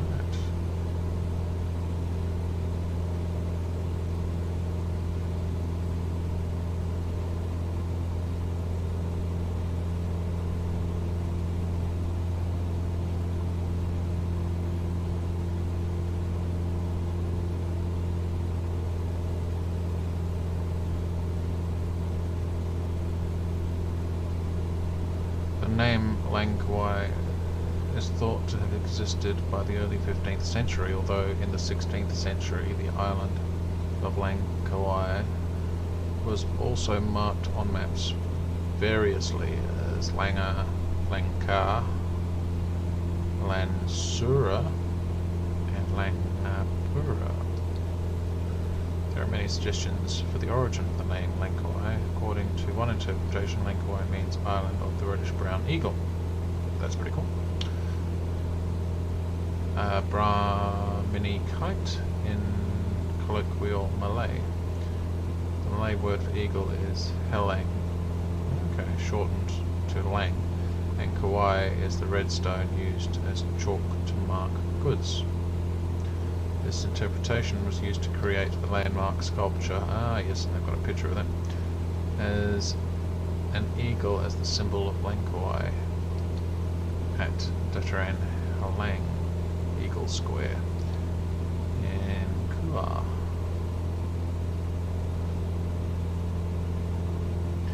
Some believe that Langkawi is the same as or related to the Lanka or Lankapuri mentioned in the Indian sources.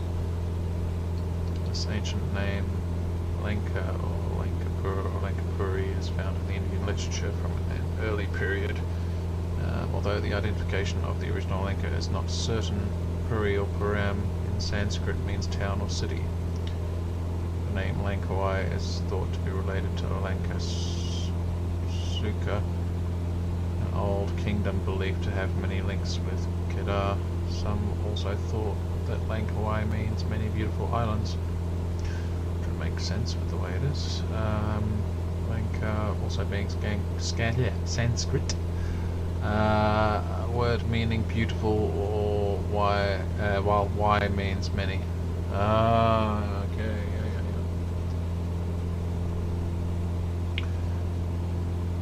In 2008, the then Sultan of Kedar conferred the title of Langkawi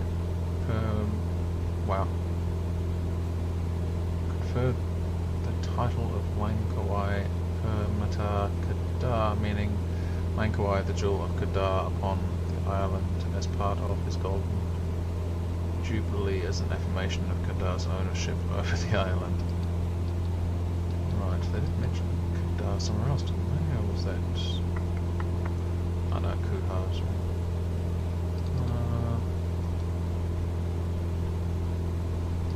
Where's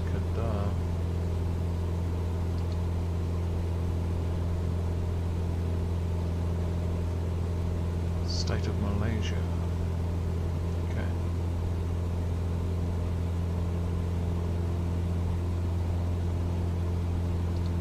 Ah, is that like... Yeah, I think that's possibly the nearest.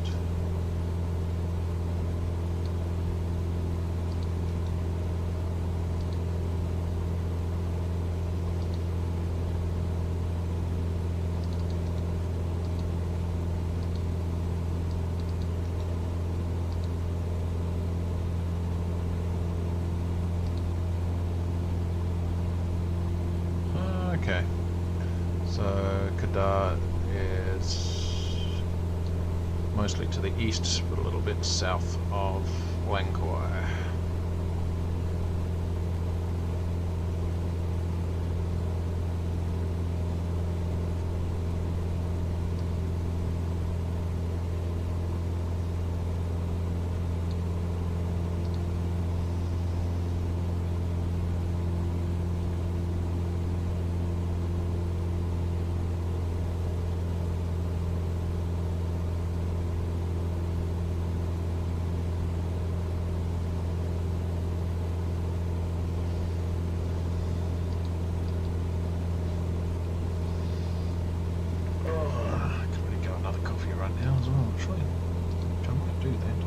Hey! How is it going? I'm about, I got 50 hertz. I'm trying to remember what it's 3 phase or something, it's the name you use in game, isn't it? Yeah, I've got just over an hour to go.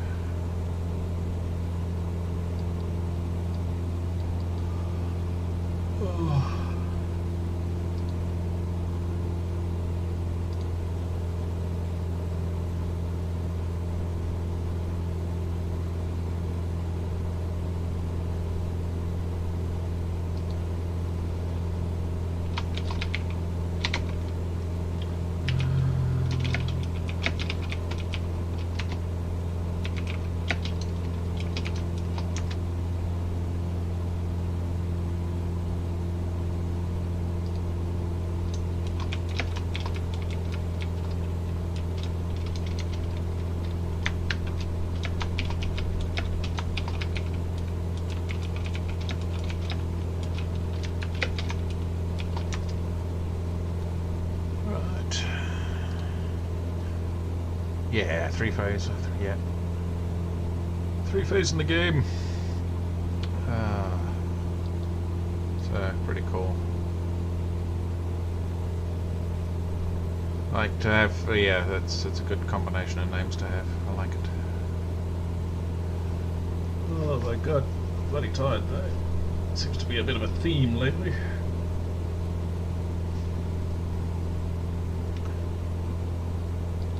Yeah, definitely. I've just noticed as well that I've been flying through rain but getting no rain on the windshield, so I've bumped the... It was on high detail for windshield effects, but you'd think that'd be enough to get something. So I bumped that up to ultra. Honestly not sure if that's going to help.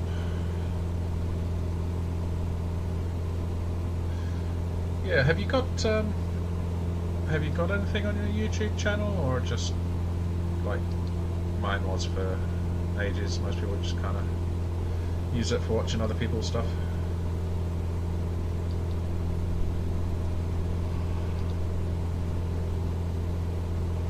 Ugh, almost sounds like 2 hours. Yeah, that's a fairly... Well, 2 hours for me is a fairly normal stream. I have a GTX 1060.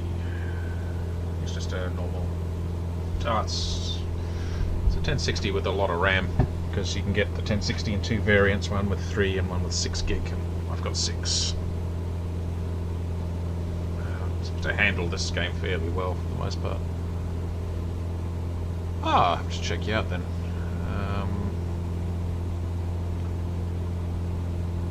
Honestly, with a name like that, it sounds like you should be doing the electrical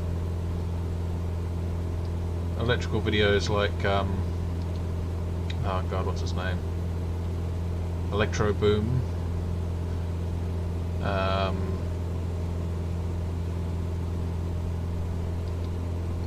It's a video I need to check out. Or oh, there was a guy I knew that was crisp. Yeah, it should be. The stream should be pretty good. The settings I've got have been working nicely. I'll tell you what, for a mid-level card, it does really, really bloody well. Honestly quite impressed with the later, even the older Nvidia cards. Like my son is still running a 660 from back when I bought him a computer in 2012, and he recently inherited my old i7 parts, and because he did start off with an i3 which got upgraded to an i5. 132.6 for a dental 76. I can't hear it with your channel. Oh man, there's Kuala Lumpur yeah. Center, a dental 76, 8,000 feet. What's the thing doing? The Dental 76 Kuala Lumpur Yeah, Center continuous continues back. planned. Okay. Altimeter 29.80. Okay, are we done? Yes? Okay. Yeah, what was the thing? Yeah, so I thought the 660 was really struggling. But yeah, once I gave him all my old i7s, like it's an i7 from 2012 as well, gave him that stuff, we upgraded him to an SSD. He's now got 32 gig of RAM. And I tell you what, for a machine that's mostly built out of 2012 vintage parts, it is good. It is really good. I'm really impressed with that 660. It's a 660 Ti, so it's not just, oh shut up radio. I need to figure out how to, oh my god. It's too much, stop it! Yeah, 660 absolutely, for what it is, for a mid-range 2012 card. Yeah, it does really well, but I'm hoping to upgrade to a 3060, possibly even a 3070 at this rate, because there doesn't seem to be, some of the 3070s are, there's not much difference in price, honestly. I'm going to leave it for a while, and yeah, I'll probably give Isaac my 1060, so it'll literally be pretty much my entire old setup in his case.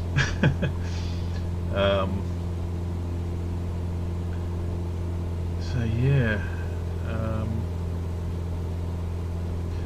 don't know, I've heard that maybe some fairly big changes in the next few months with the graphics cards, so yeah, I wouldn't be surprised if the updates have helped the FPS a wee bit. But even when the game was, I think the FPS, they may have lost some of the. Actually, I mean, I was playing this on my old i7 when it first came out. The new i7 that I've got now, as well as having the M.2 drive, and just basically faster architecture, has definitely smoothed things out. Getting about the same, may have got an extra 2 or 3 FPS. But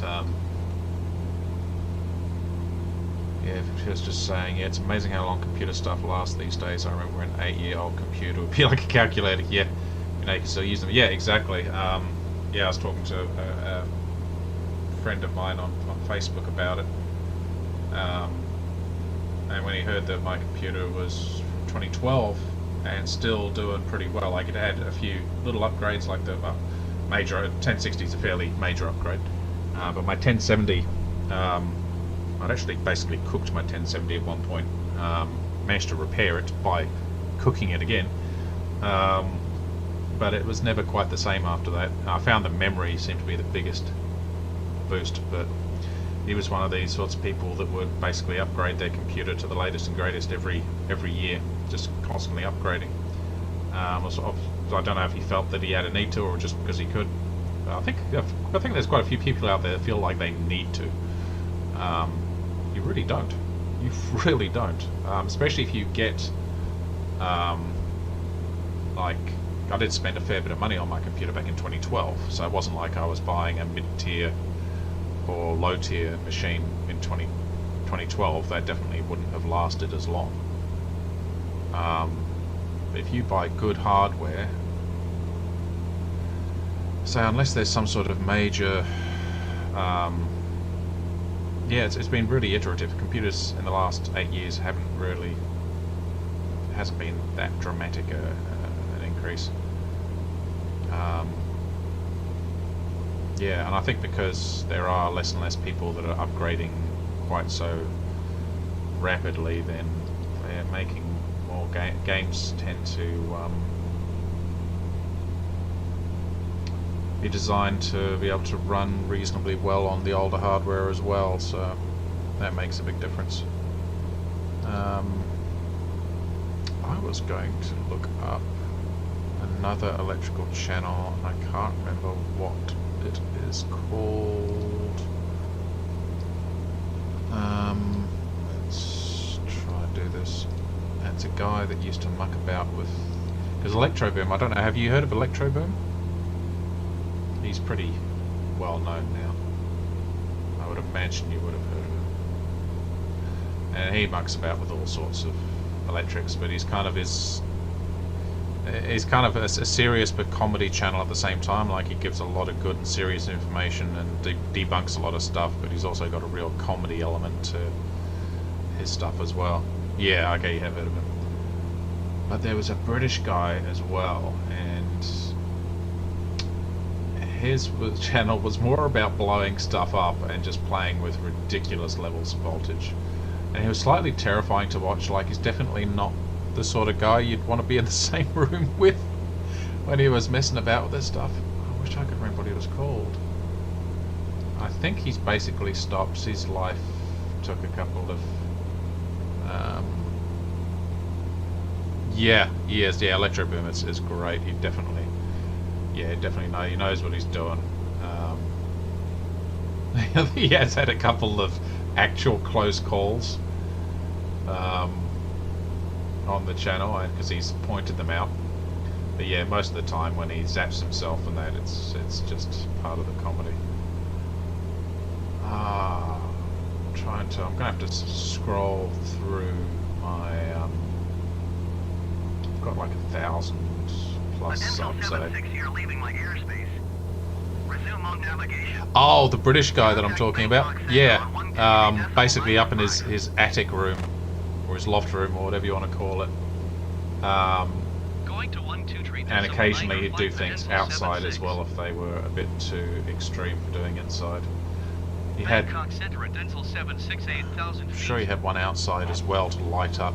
I think it was when there was one when his, oh my god, guys, what is, yes, I'm going to continue. Well, at least we're getting close now.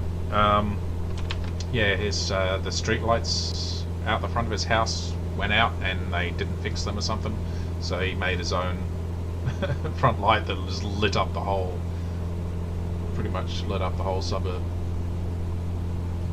What was his name?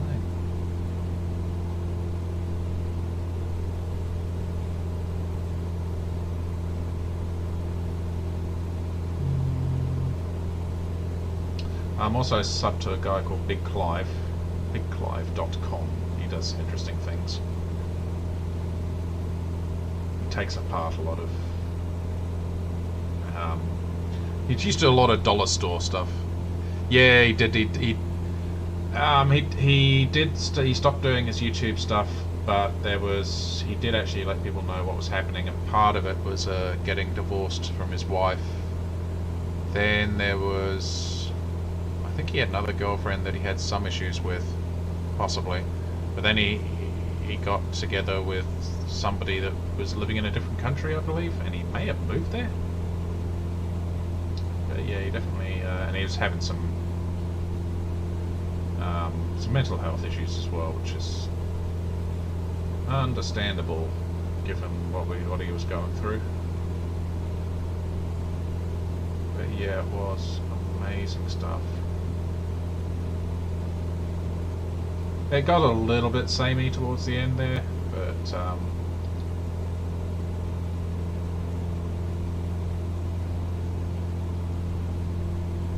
it was fascinating to see some of the stuff that he'd do. Amazing how much extra power you can put through some things before they fail as well.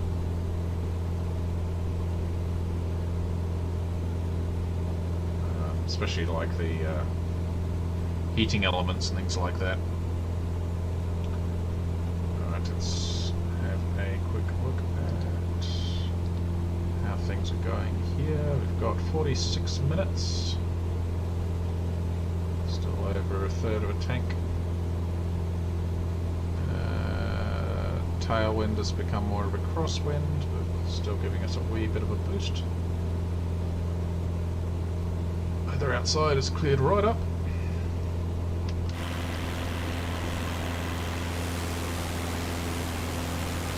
Oh, we actually flew over an island. I didn't notice.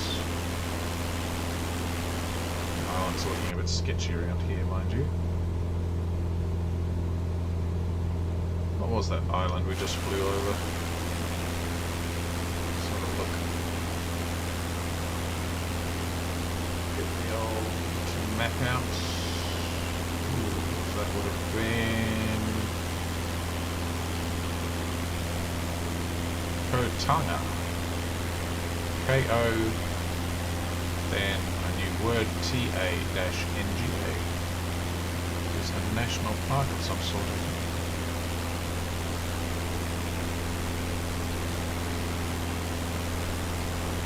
Google does not want us clicking on it though. Hey! Well, hello there. G'day, Brett. How far behind is Cesna? No, he's not behind. He is well ahead. He's already in Puket waiting for me unless he's flying even further ahead.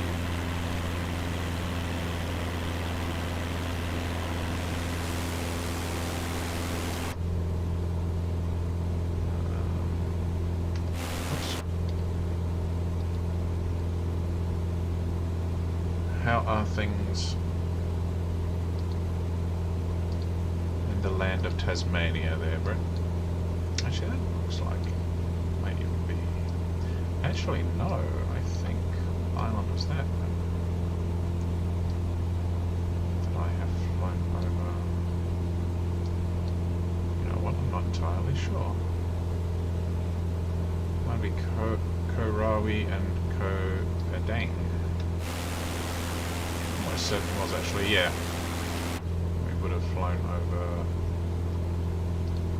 Koadang, which again look completely unpopulated. Although there's a small island below that.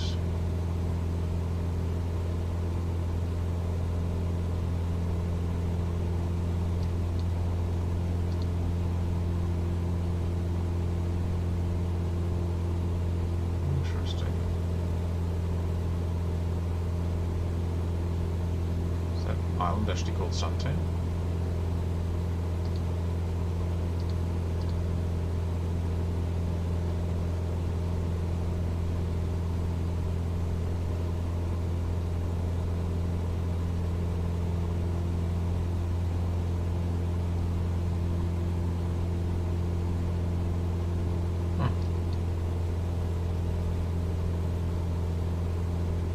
Dang, sea divers.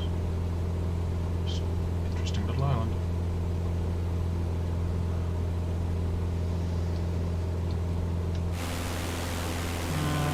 Storm? Ooh. Windy and without power. Oh boy.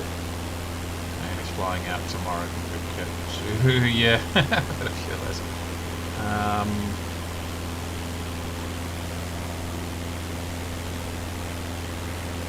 Yeah.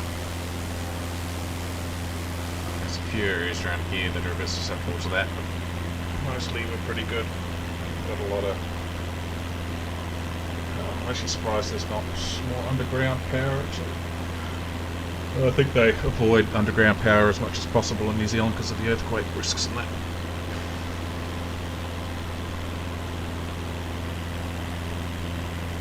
It's also expensive to do.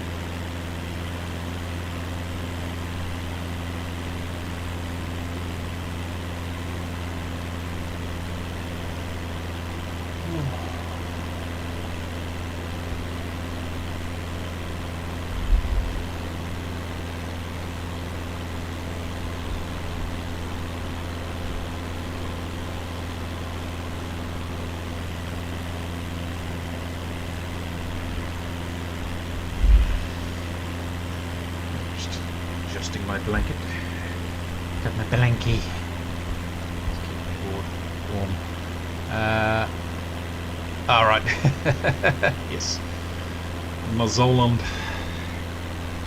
But grew up in Oz. Born in the UK, so been all over the place.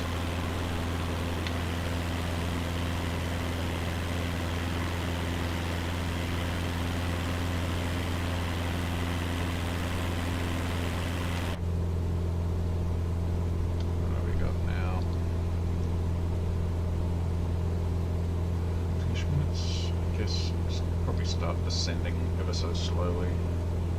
Almost always end up far too high. Yeah. Local speed. Oh yeah, about 40 minutes there, Brett. I had my autopilot played up today, like yours did the other day. And it happened after I disengaged the autopilot. I disengaged it nicely. I didn't try and fight it or anything. I just hit the button. And then had a fly around Kuala Lumpur looking at the Petronas Towers and trying to figure out what one of the other very interesting looking towers was. So I flew around there for a while. I don't know, maybe I was there for about 10 or 15 minutes flying around having a look. And then when I decided to get back on track, hey Tyzoid, how you doing? Got what do we got?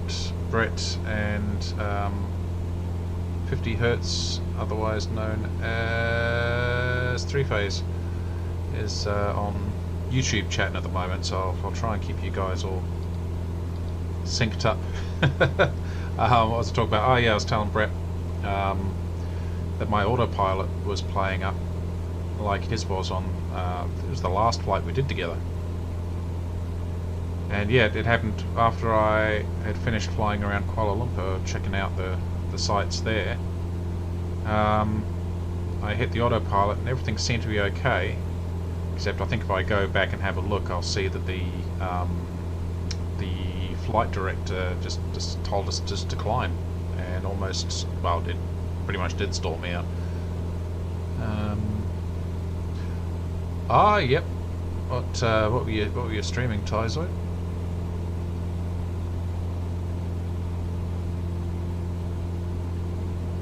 Getting ready to get some sleep, hanging around for a few beforehand. Nice, thank you. Much appreciated you coming in and saying hi. The CDI button. The CDI button shouldn't have been the problem, because if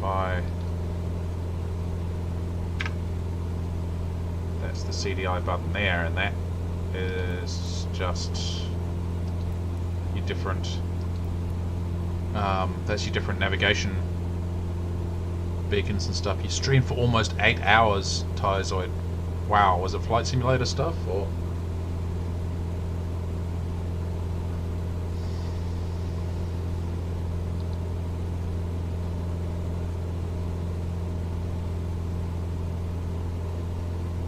Also, I discovered that, yeah, I'm flying through rain and not getting any rain on my windshield, so I've tried to fix that. I'm going to be testing that a bit later.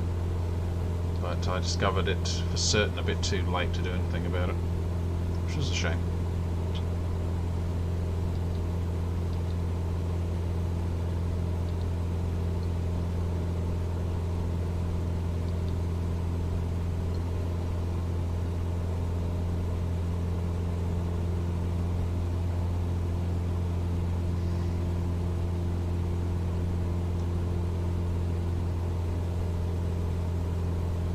SH. Ah. What were you streaming then? Brett says, oh, I don't know, didn't really check it, didn't tell me, but I turned off monitors before shutdown.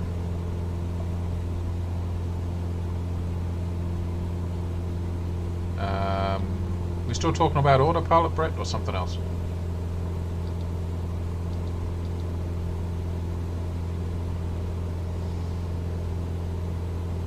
I have a feeling in preview. Hang on, unless I completely missed it. I've got a very small. Did you stream for the messages I got from you, Tyzoid, were that you streamed for almost 8 hours, and then it was nah, no flight sim.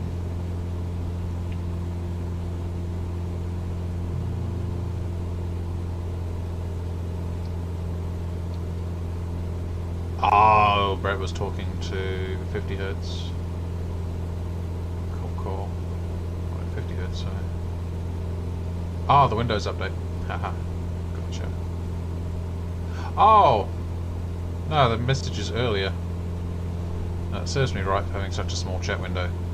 Among Us, then Rocket League, and then chess. Oh, that's right. You said last time you were doing some chess.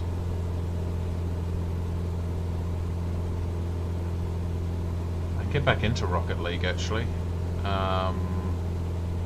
I got a refund on it when they dropped Linux support. And then about a month later, they released it as a free-to-play. Which, yeah.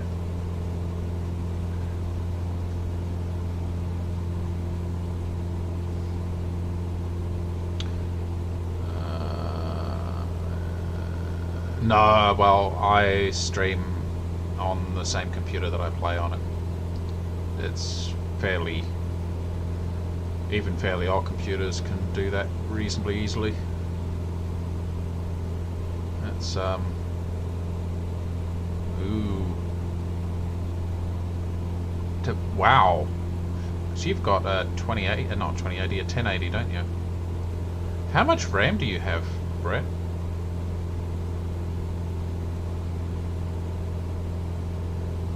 Rocket League is really sensitive to latency. I could believe that.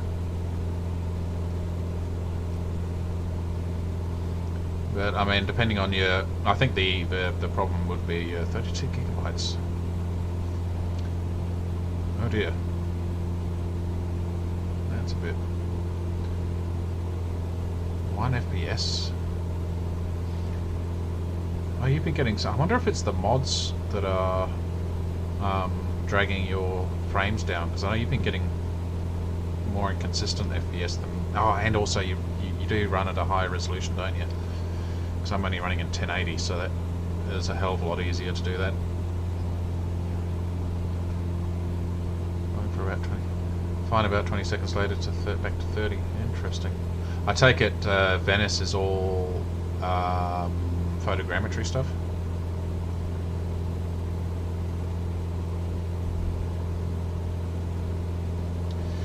Yeah, that's is one of the problems, Tyzoid. If a game is particularly, like if the netcode on a game is particularly dodgy, although I think Rocket League, the trouble is when you've got things like cars and physical objects running into each other, that's really hard to do in a high latency environment, and to do it well, especially if it's a fast-paced game. Yeah, running the game at 4K is going to be such a strain on the machine.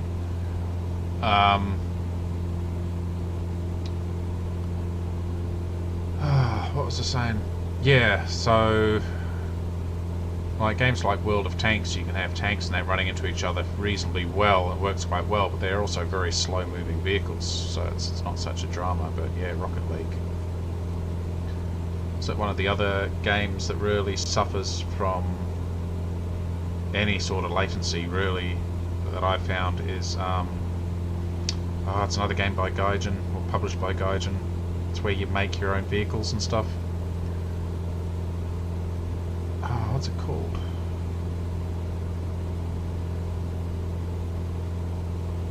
It's right on the edge of my tongue, but anyway, you make these vehicles, and what I found is that when I'm playing on the server, it's quite hard to drive it because you can have quite fast vehicles and that. You can also have really slow vehicles, but you go to accelerate and then it's like if you've got a ping at 200, you've gotten that at least 200 milliseconds, if not 400 millisecond delay between hitting the key and the vehicle reacting, and then steering it gets even worse. You end up overcorrecting and zigzagging all over the place.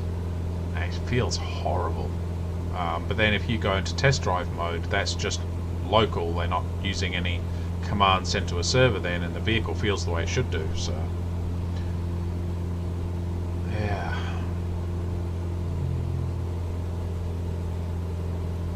yeah, definitely having it on high instead of ultra would help a wee bit. I find myself putting more and more things on ultra for this. Still, I'm getting 34 frames a second out in the middle of the ocean, but it doesn't normally drop much below 30 flying around. And like, yeah.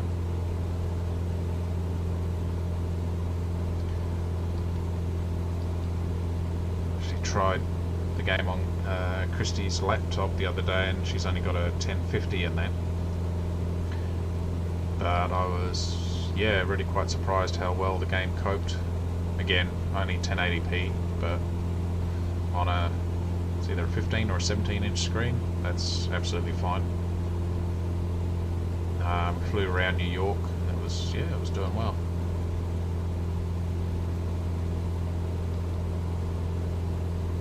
Tyzoid says, fun story, back in college I was on a robotics team. We had remote teleops. We had a 300 millisecond delay on the camera feed coming back. Yeah, that would have been... It's, yeah, it's enough to really screw with your inputs. Yeah, it would have been very interesting to drive. If it's consistent, you can start to adapt. But yeah, I found that I was sometimes when I was over at Christie's, she had a spare laptop that I could use to game on, but it was a laptop from 2006 or something, and so it really wasn't powerful enough to do most of the games that I wanted to play, but it was powerful enough to run a program called Parsec. It does really low latency streaming. And I think it's from my place, it's about, to hers it was between 20 to 30 milliseconds of delay, which if you sometimes you could get, like, Parsec's really quite good. It hides the mouse on the main computer and puts its own in, so that the mouse feels like it's basically, yeah, Christy Cruisinator, you'll see her pop in occasionally on Twitch.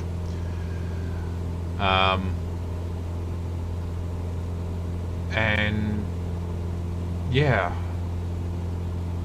Parsec gets rid of the mouse, so it's got its own mouse in there, so it's works fine. But occasionally it doesn't get rid of the other mouse properly, so you actually get to see what the delay is. So you got the host computer's mouse is then following around the Parsec mouse, but it's very, very close. But yeah, you do notice it a bit when you're, say, if you're playing for like high-speed games, but you very, very quickly adapt to it, so that you completely stop noticing it after playing it for about 10 minutes. That's right, we're playing a lot of, I think at the time, what was it? Playing Minecraft. And yeah, you definitely noticed the lag initially. It felt a little bit like you were playing on an old computer, funnily enough. But then you sort of adapted to it. Biggest problem really, and it wasn't too bad, it actually seemed to get better, was because it was a it's fiber.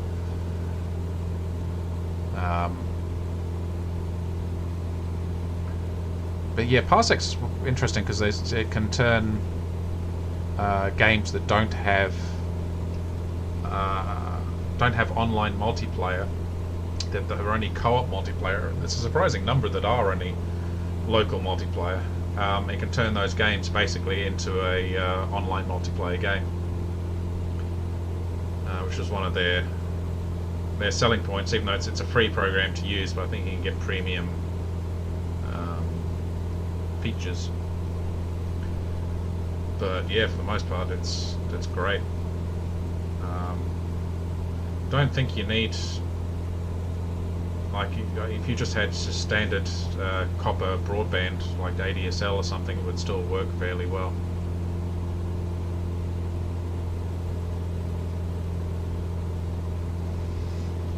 What have we got?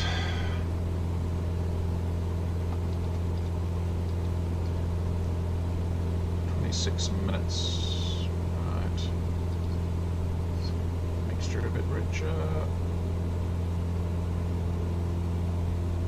Try descending a little quicker. Once we're over Phuket as well, I do want to have a little fly around before I land. But see if there's a big Buddha statue on top of a hill. I want to see if we can find that.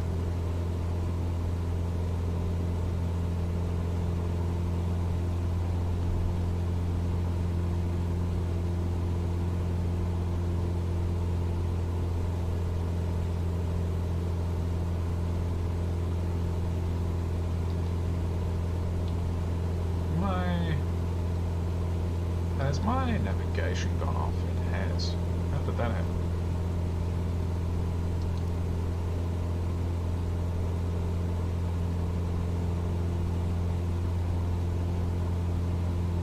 Honestly, don't know how that happened. Oh well.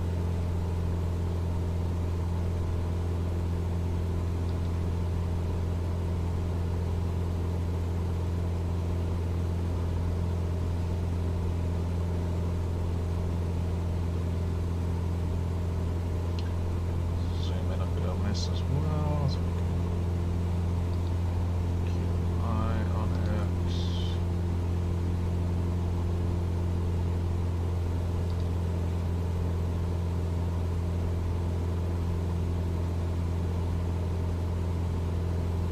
Time in the game is almost 4 o'clock in the afternoon.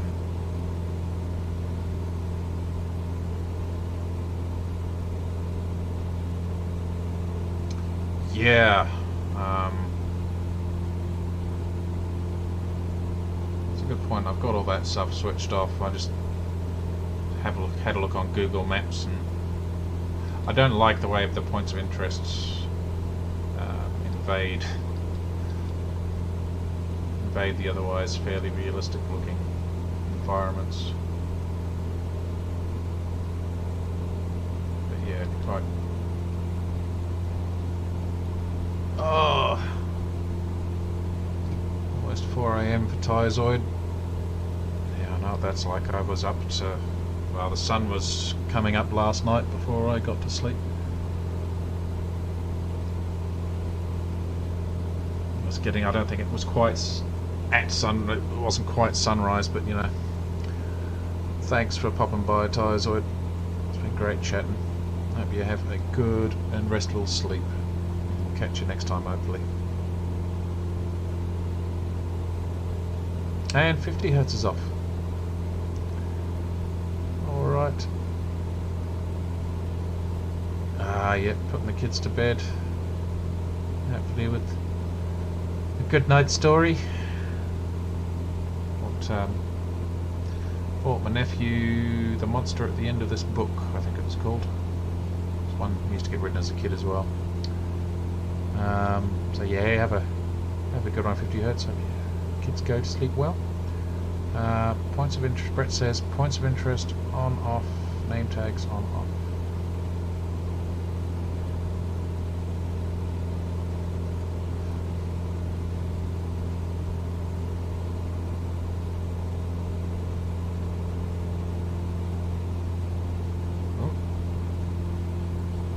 Some bumpiness.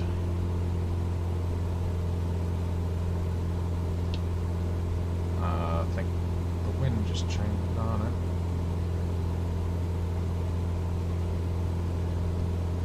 We got 21 minutes.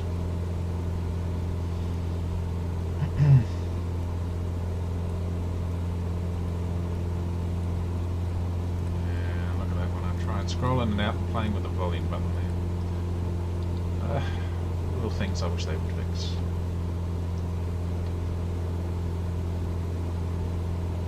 Ah, yes, we do need a quick button for switching.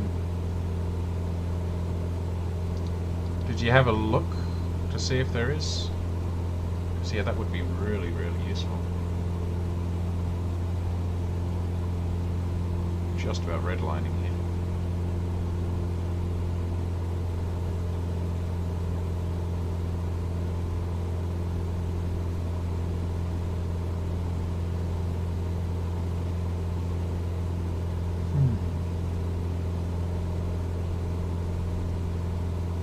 Yeah, what has this been so far?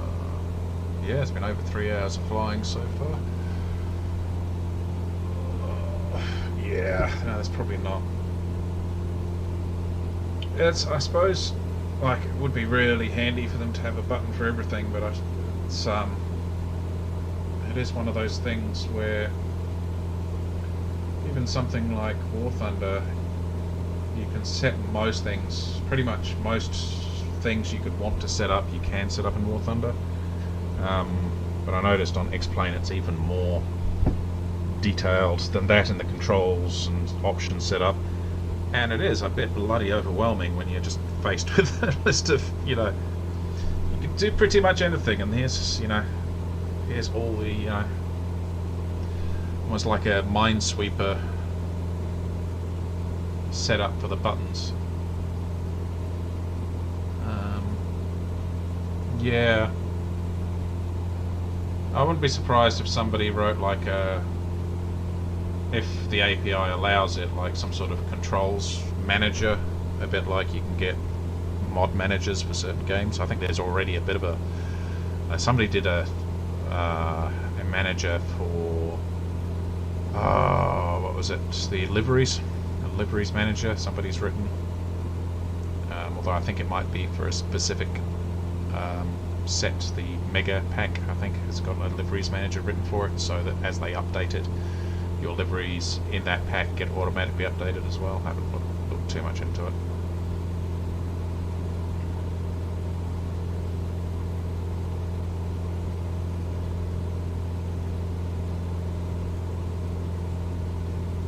Yeah. Yeah, no, it's definitely... Yeah, it needs to be... I mean, the game is already very good with its mod support, and I like the built-in store. Certainly the built-in store makes that kind of thing a lot easier, provided that the developers themselves don't mess it up. But, I mean, provided, you know, whichever developer doesn't mess whatever up, this pretty much applies to everything.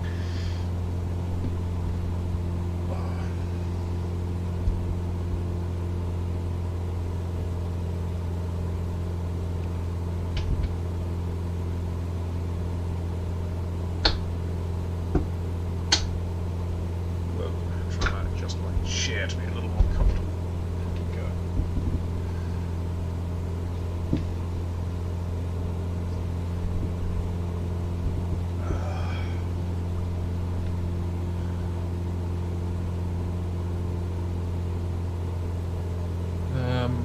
So Brett's saying that. Also, a mods manager to bring in and take out scenery. Yeah.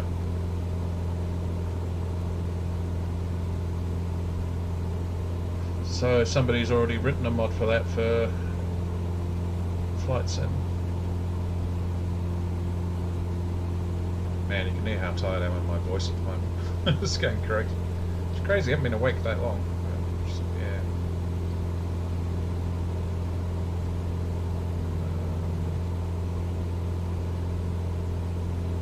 God, just over 15 minutes, I might actually... Oh, altitude around.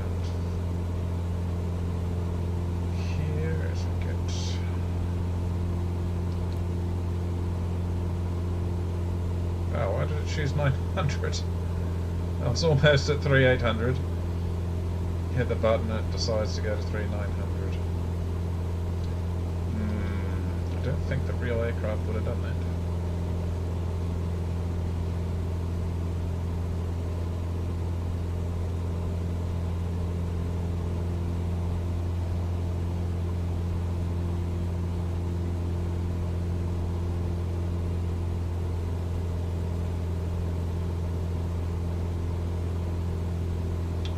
So what I'm going to do now, because where we want to go is towards the bottom of the island, and we're basically flying to the top of the island at this rate. Switch to heading...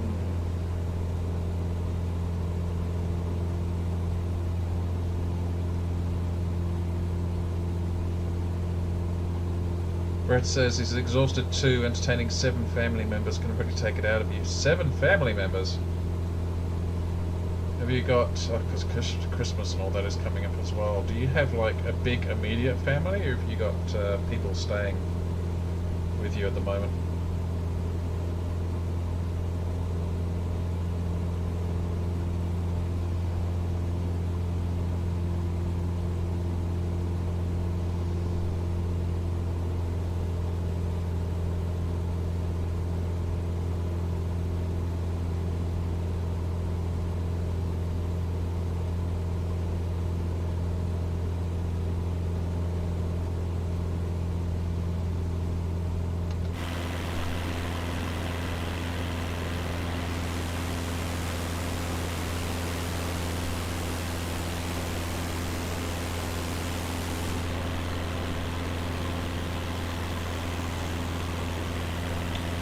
Wow.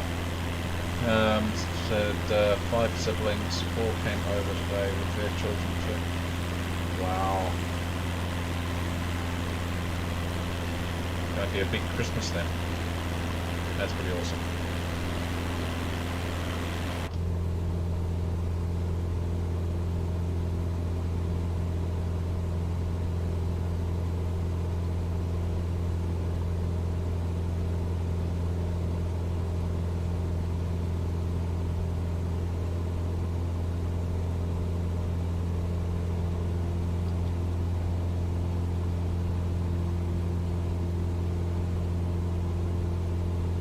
Streamed at 7 AM. Ouch.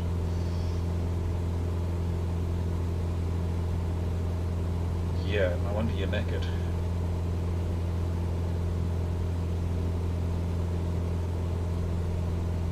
Ugh.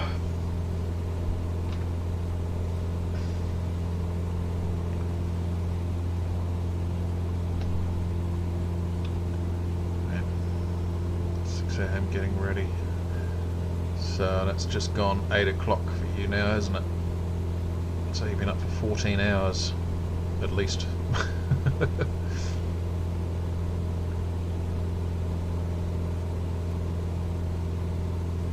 Bangkok Center at Denzel 76. Request clearance to transition Charlie airspace. Yeah, I've got to have an early start tomorrow. I'm going to try and get to sleep early. Clear through the Charlie airspace. Cleared through Charlie airspace at Denzel 76.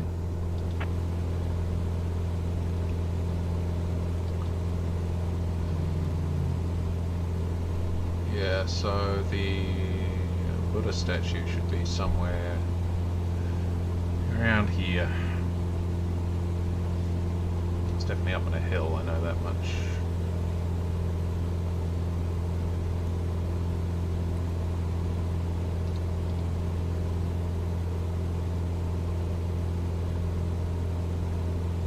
By the way, the ETA is still counting down quite.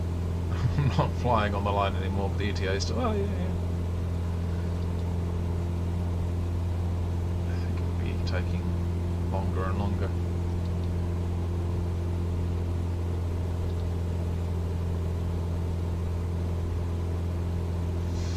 Guessing? You reckon? That hill? Not sure. Not sure. Fairly substantial though, so we should be able to see it. Like, it's not absolutely, it's not like the Rio Jesus, but it's not a titchy statue either. Wow, it'll probably look quite small by the time we get to it. find out. It might just be a grey blob on the ground, or a inappropriate building placed where a Buddha should be. Kuala Lumpur had some interesting features. I checked out on Google Maps to see what they really were. There was one building that was... I could tell it was a building just by the shape of it, but what it showed in the game was just a piece of land that was sticking out of the ground in the shape of a building, with no actual building features on it. And there were a few little things a bit like that around there, but this one particularly stood out because it really was just like a square chunk of the landscape had been ripped up, and there was just a couple of smooth edges to it, but it definitely looked, it stood out. So I had a look on Google Maps, and as I suspected, it was a building, not a piece of land, but it had a grass roof. So yeah, I could kind of forgive the game for getting confused with that. Where it says, found a jet cast into the ground satellite picture this morning. Yeah, it's, of all the things for this to get wrong, airplanes, you think it should be able to recognize. But yeah, that's the thing with artificial intelligence. It can be really surprising the things it doesn't recognize.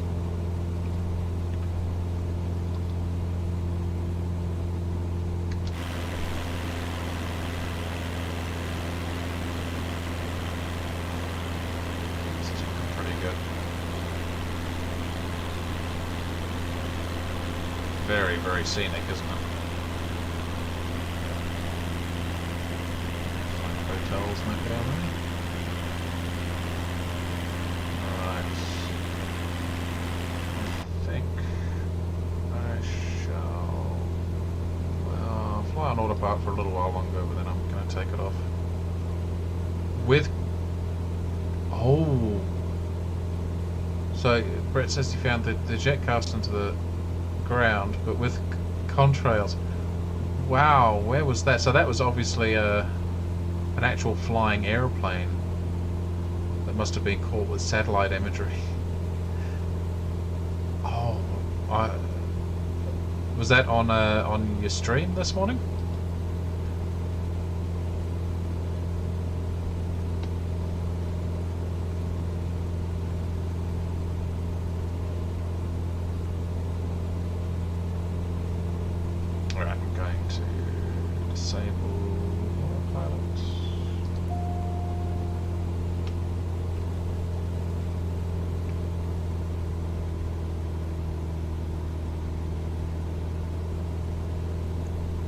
In Austria.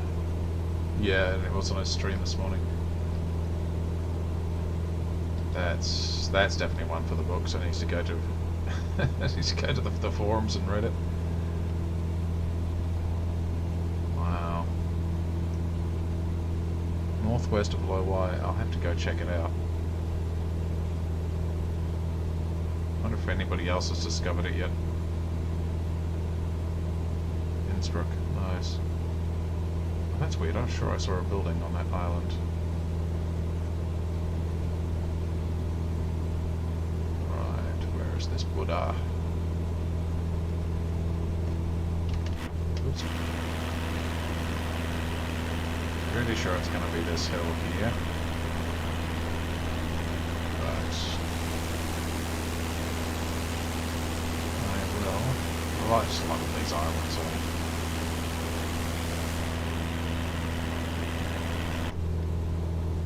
Something about islands that just makes me happy.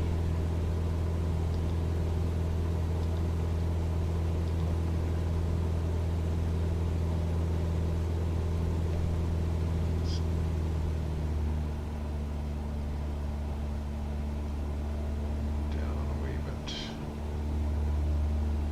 So yeah, welcome to Puket.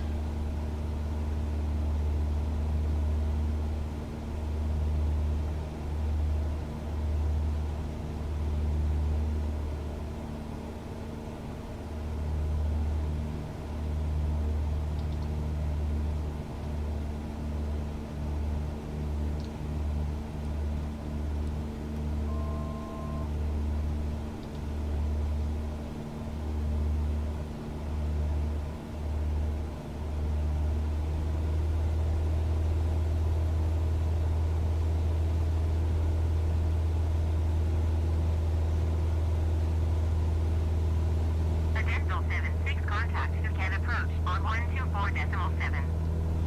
Okie dokie.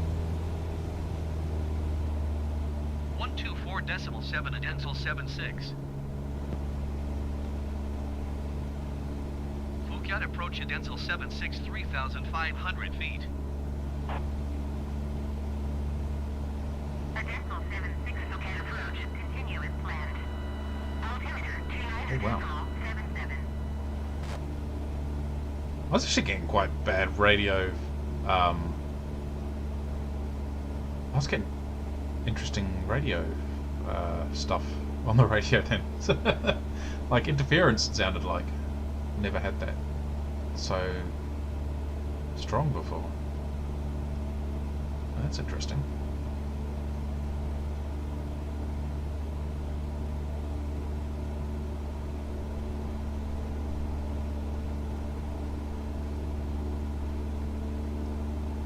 Yeah, static. Thank you, Brett.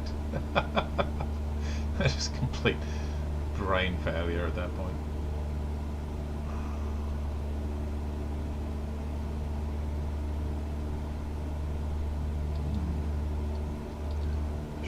Whoa! You can tell when I try and go to another web page without disengaging the mouse, because all of a sudden I'm like, whoa! Now let's go here. Try to get. Must need a third monitor so that I can. Okay, I think that might actually be it down there with that round building.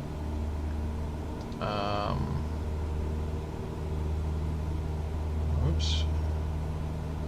I'm going to have to do a fly around to Malaysia. There's Phuket. And might be.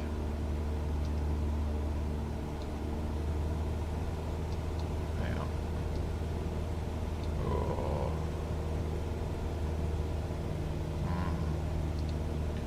It's hard to tell. Go outside here. Yeah, I think that was it. Another building there.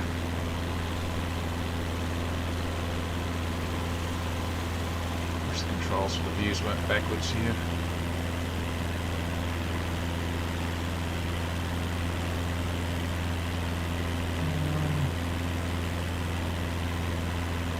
Yeah, it definitely was more immersive, that's for sure, Brett. Yeah, 100 free stream messages.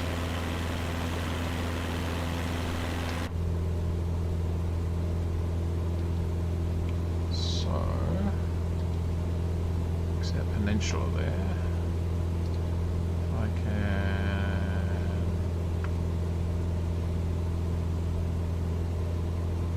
Oh, actually. Yeah, no, it was, so we're well past it now. So yeah, that must have been it. So it is just definitely they definitely don't show the. Oops. They definitely don't show it, which is a shame. Guessing it'll be something that does get updated at some point.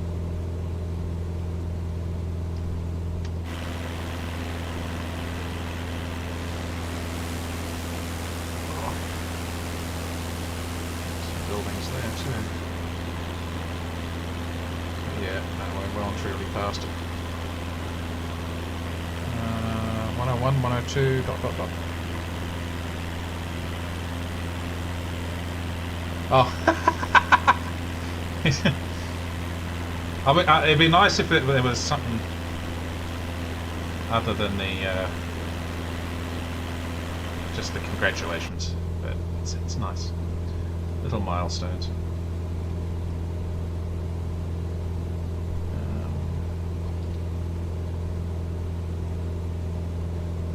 Get some turbulence over the hills. What do I reckon we got now? I reckon it's like 5 or 6 minutes. 6 minutes.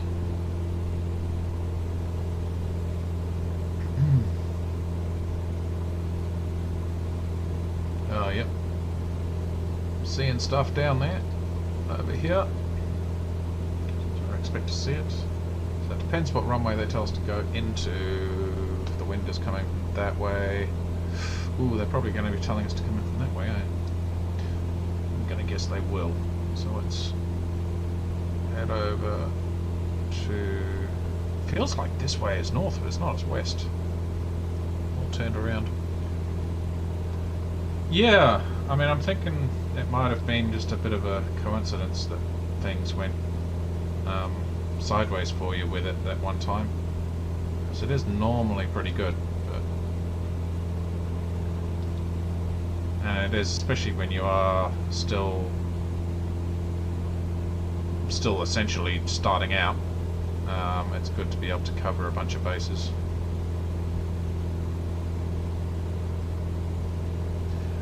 Yeah, that's where I'm heading now, Brett, out over the water, because just with the direction that wind's going, that's the runway I'm pretty sure they'll tell me to go to. Because I'll be flying into the wind then.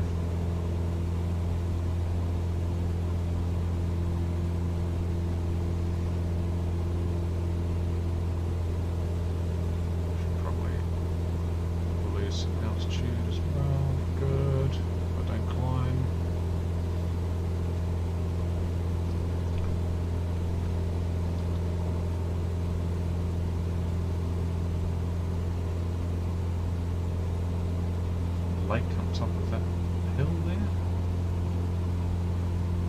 Ponds.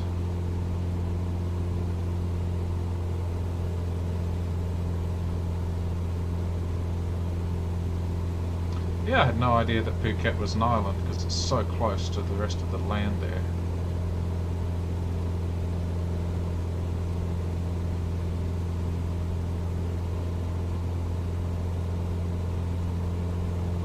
You forced your co-pilot to contact ATC for landing permission. Oh, yeah, I'm not sure how you do that.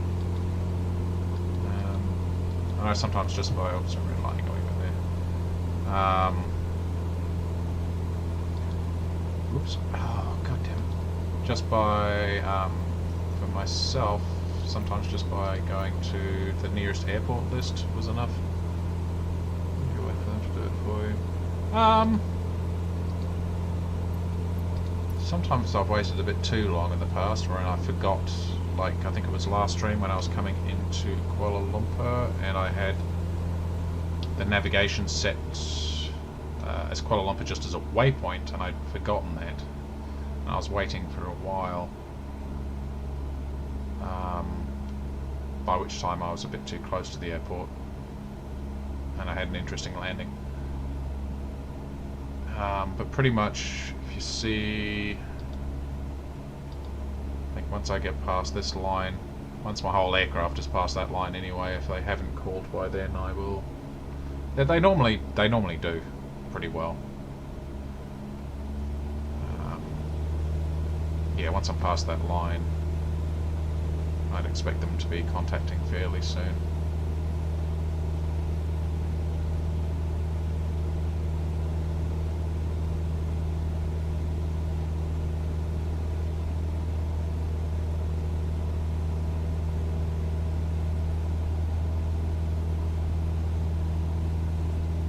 Scroll lock.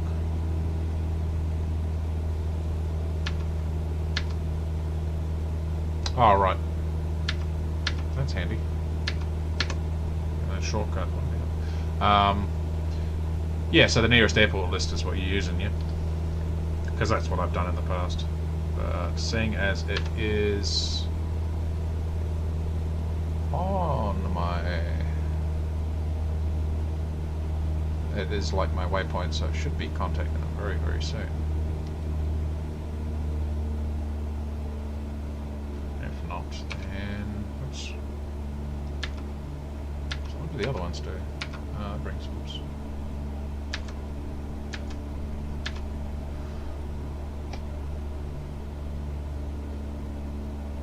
Oh, there's my last message. Right, so my altimeter is out. Yeah, I might just force it because I'm too close. Phuket Tower, Denzel 76 is 4 miles southwest with Echo to land.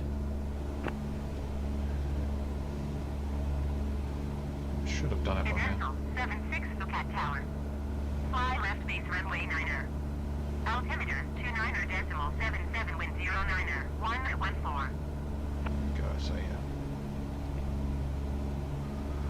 Additional 76 cleared to land runway 9er. Wind 09er 114. Cleared to land runway 9er Adensal 76. I think it's possibly because I wasn't on the magenta line or whatever that colour is. Okay. A little bit high. Speed down.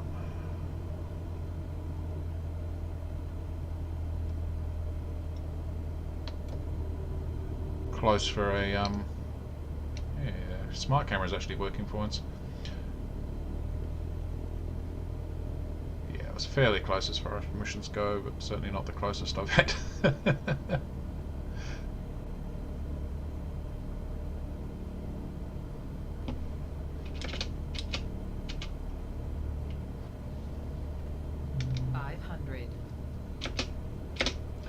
Which wasn't quite so high.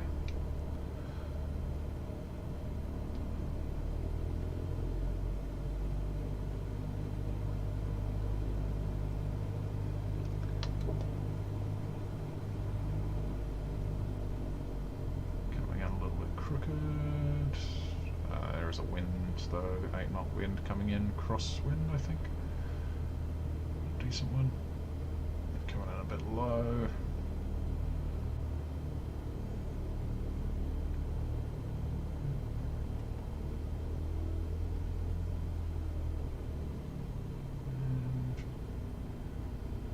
And there we go.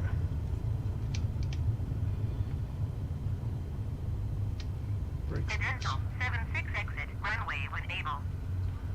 There we go. Oh, this looks like I'm pretty much straight into 76 contact ground on 121.9er. straight into the standard parking here. 121.9er Adensal 76.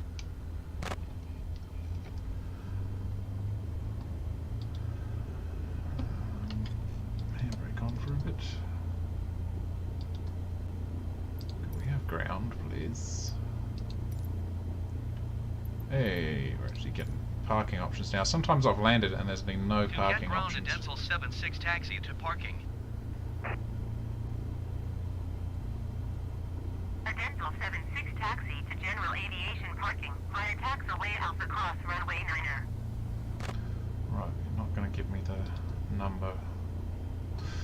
Taxiing to general aviation parking using taxiway Alpha Cross runway 9er Adensal 76.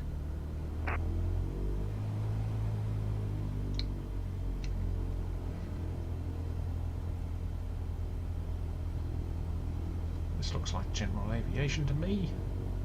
Why do I have to go so far? Ooh, nice bump in the ground.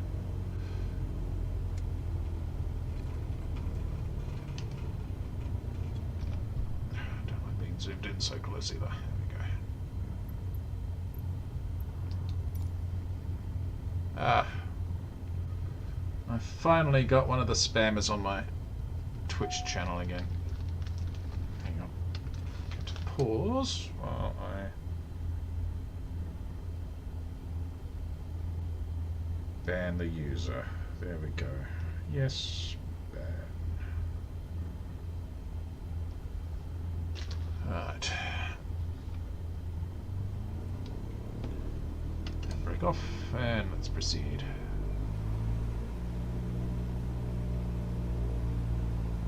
Correct mixture to full mixture as well. I think that's still, yeah, 65. There we go.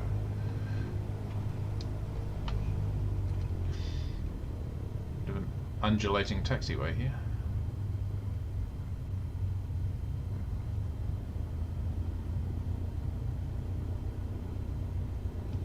Yeah, it wasn't a bad landing, was it?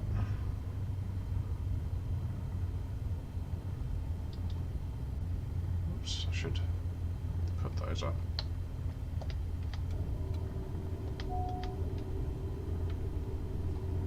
Better.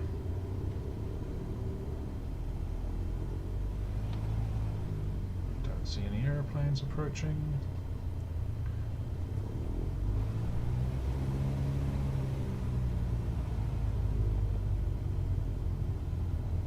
Ah, is that right? That's not very good. I'm not going down there just so I can turn around. Turn around there. Let's go this way, thank you. Just taking those yellow lines just a little too literally. Ooh, dirt.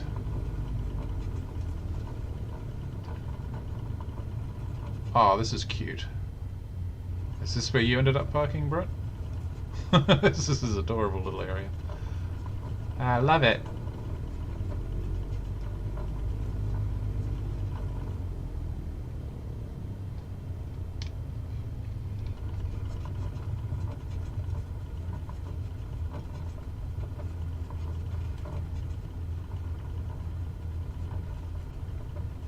You do. I've got the tiny airplane like parking spots. Oh my god, that's so cute. A little bit further, come on. Come on, you can do it. Okay.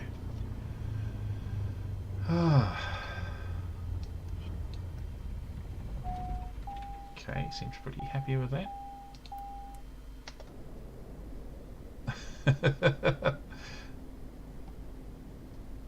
That's adorable. I love it, eh? Just off to the field with you. Just my chair's making funky noises. That's yeah.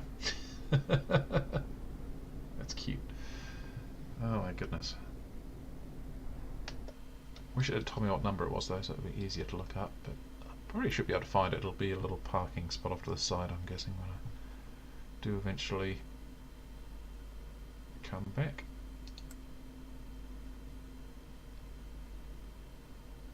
Yeah.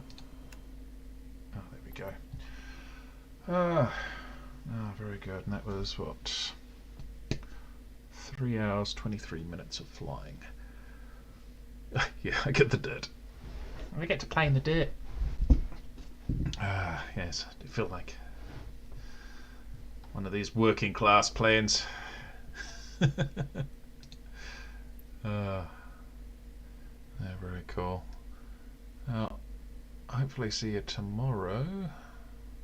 Not too sure what time you're planning on flying out, but I'm going to be keeping it probably a fairly realistic. I'll be keeping it to live time still, so not that the time wouldn't really have changed much as we've been flying north pretty much this whole time, for the last few episodes anyway. Yeah, I'll see you when I see you tomorrow. Yeah, it will be a morning fly out. I've got to call Kaylin tomorrow, so I will be up in the morning. I think I'll be going to bed now, which will be a very early bedtime for me, so hopefully I can get to sleep. Yeah, dawn local time. Might even possibly leave before dawn. If I do get on earlier, I might fly out earlier than that. So yeah, if you leave at dawn, then 9 your time, which would be 11 mine, wouldn't it? Yeah, so I might leave 8 AM your time, possibly. As I said, don't be in a massive rush, because yeah, I think we'll be sort of leapfrogging each other all the way to the UK. But yeah, that's. Oh, we've actually got. I just didn't notice the total flight time then. Is that my character though, not just this flight, of course? Yeah. I've actually got a 2.5 hours at night official night flying now. Also, I need to try and figure out how to get this rain working on my windscreen, because I noticed it was not. Yeah, I'll be starting in the dark, I think, which is fine. I don't mind that. Get some city lights going, which will make a nice change. But yeah, by the time we're getting to the destination, then it'll be well and truly light. Should be light, as I say, about an hour into the flight.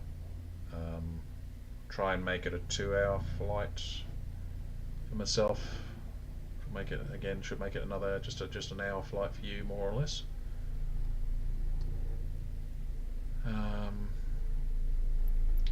Let's go to the main menu and have a quick look now.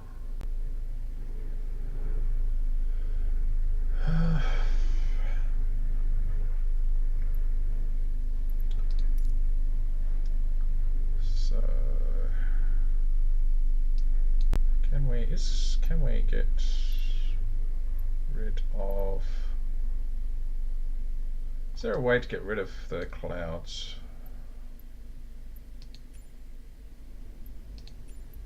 I don't think there is there? Oh, never bothered looking at this. Right. So that's where we're left. That's where we are now.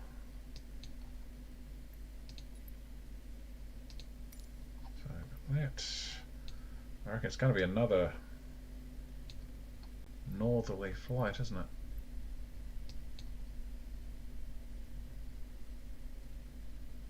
And I don't think it's going to be to here. Hang on, what have we got? No, not liveries, weights and balance. I don't understand why they can't leave this alone and have to reset it to default every time. It's annoying. But say no, not payload 100%. Just whatever it is. Fine. Fuel. That's what I want. Fuel. Actually, no. If I reset that, just do fuel to 100%. It is close to what it is. I think I end up being slightly under that, but that's fine. Okay, so what is WATFO or WATPO? I don't know what that is. It's definitely a point of interest. Oh, could fly to Bangkok. That's not quite the right direction, but certainly a point of interest along the way, isn't it? Vietnam's around here, isn't it?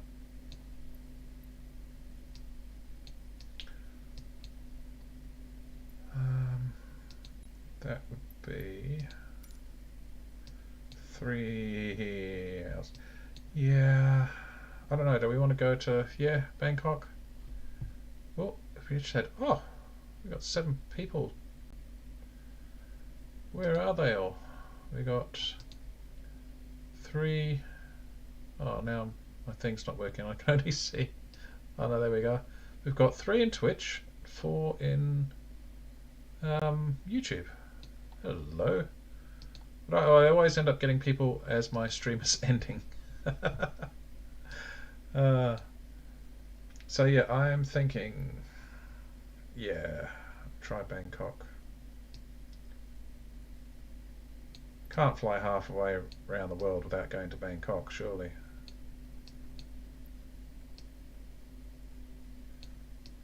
Yeah. That sounds like a plan. Shall do that. Alright, so tomorrow it's Bangkok. Yes. I do have to say it, from Phuket to Bangkok. That's basically quite the journey. Right. Well, thanks everyone for watching. If you've just joined and you want to see what the journey was like, scroll back to the beginning and and have a look. I started off in Kuala Lumpur, so sent you the airport codes. Will do. Are those the aircraft? Oh, the aircraft codes right there, are they?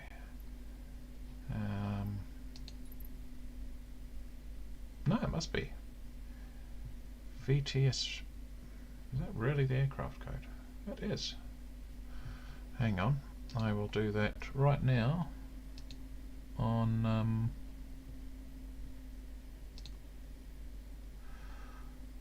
on the thing, the Discord thing. Where are we? Right, so that's GTSP to, whoops, don't need to zoom, it's already there, VTBD. There you go. And yes, I'll catch you tomorrow, Brett. Now if anybody else that's on here wants to see what we're doing tomorrow, it'll be in about 12 hours, maybe a bit less than 12 hours time. I'll be flying out of Phuket to Bangkok. So if you haven't already, do subscribe, because I'm eventually flying all the way. This journey has taken us all the way to the UK, and specifically for myself, it's going to be Cardiff, which should be around here. Where are we? No. Oh, there we are. To Cardiff International Airport. That's where I'm ending up, and Brett's ending up in Heathrow, which is right here. And yeah, we started. Brett started here in Tassie. I started not in Queenstown, but in my hometown of Dunedin, at the Dunedin International Airport. So yes, both of us pretty much halfway around the world. For myself, pretty much exactly halfway around the world. So it's taken us a while to get here. And it's going to take us a while longer to get all the way around, but yes. Alright, everyone, I hope you had a great night, and I'll catch you next time. Bye.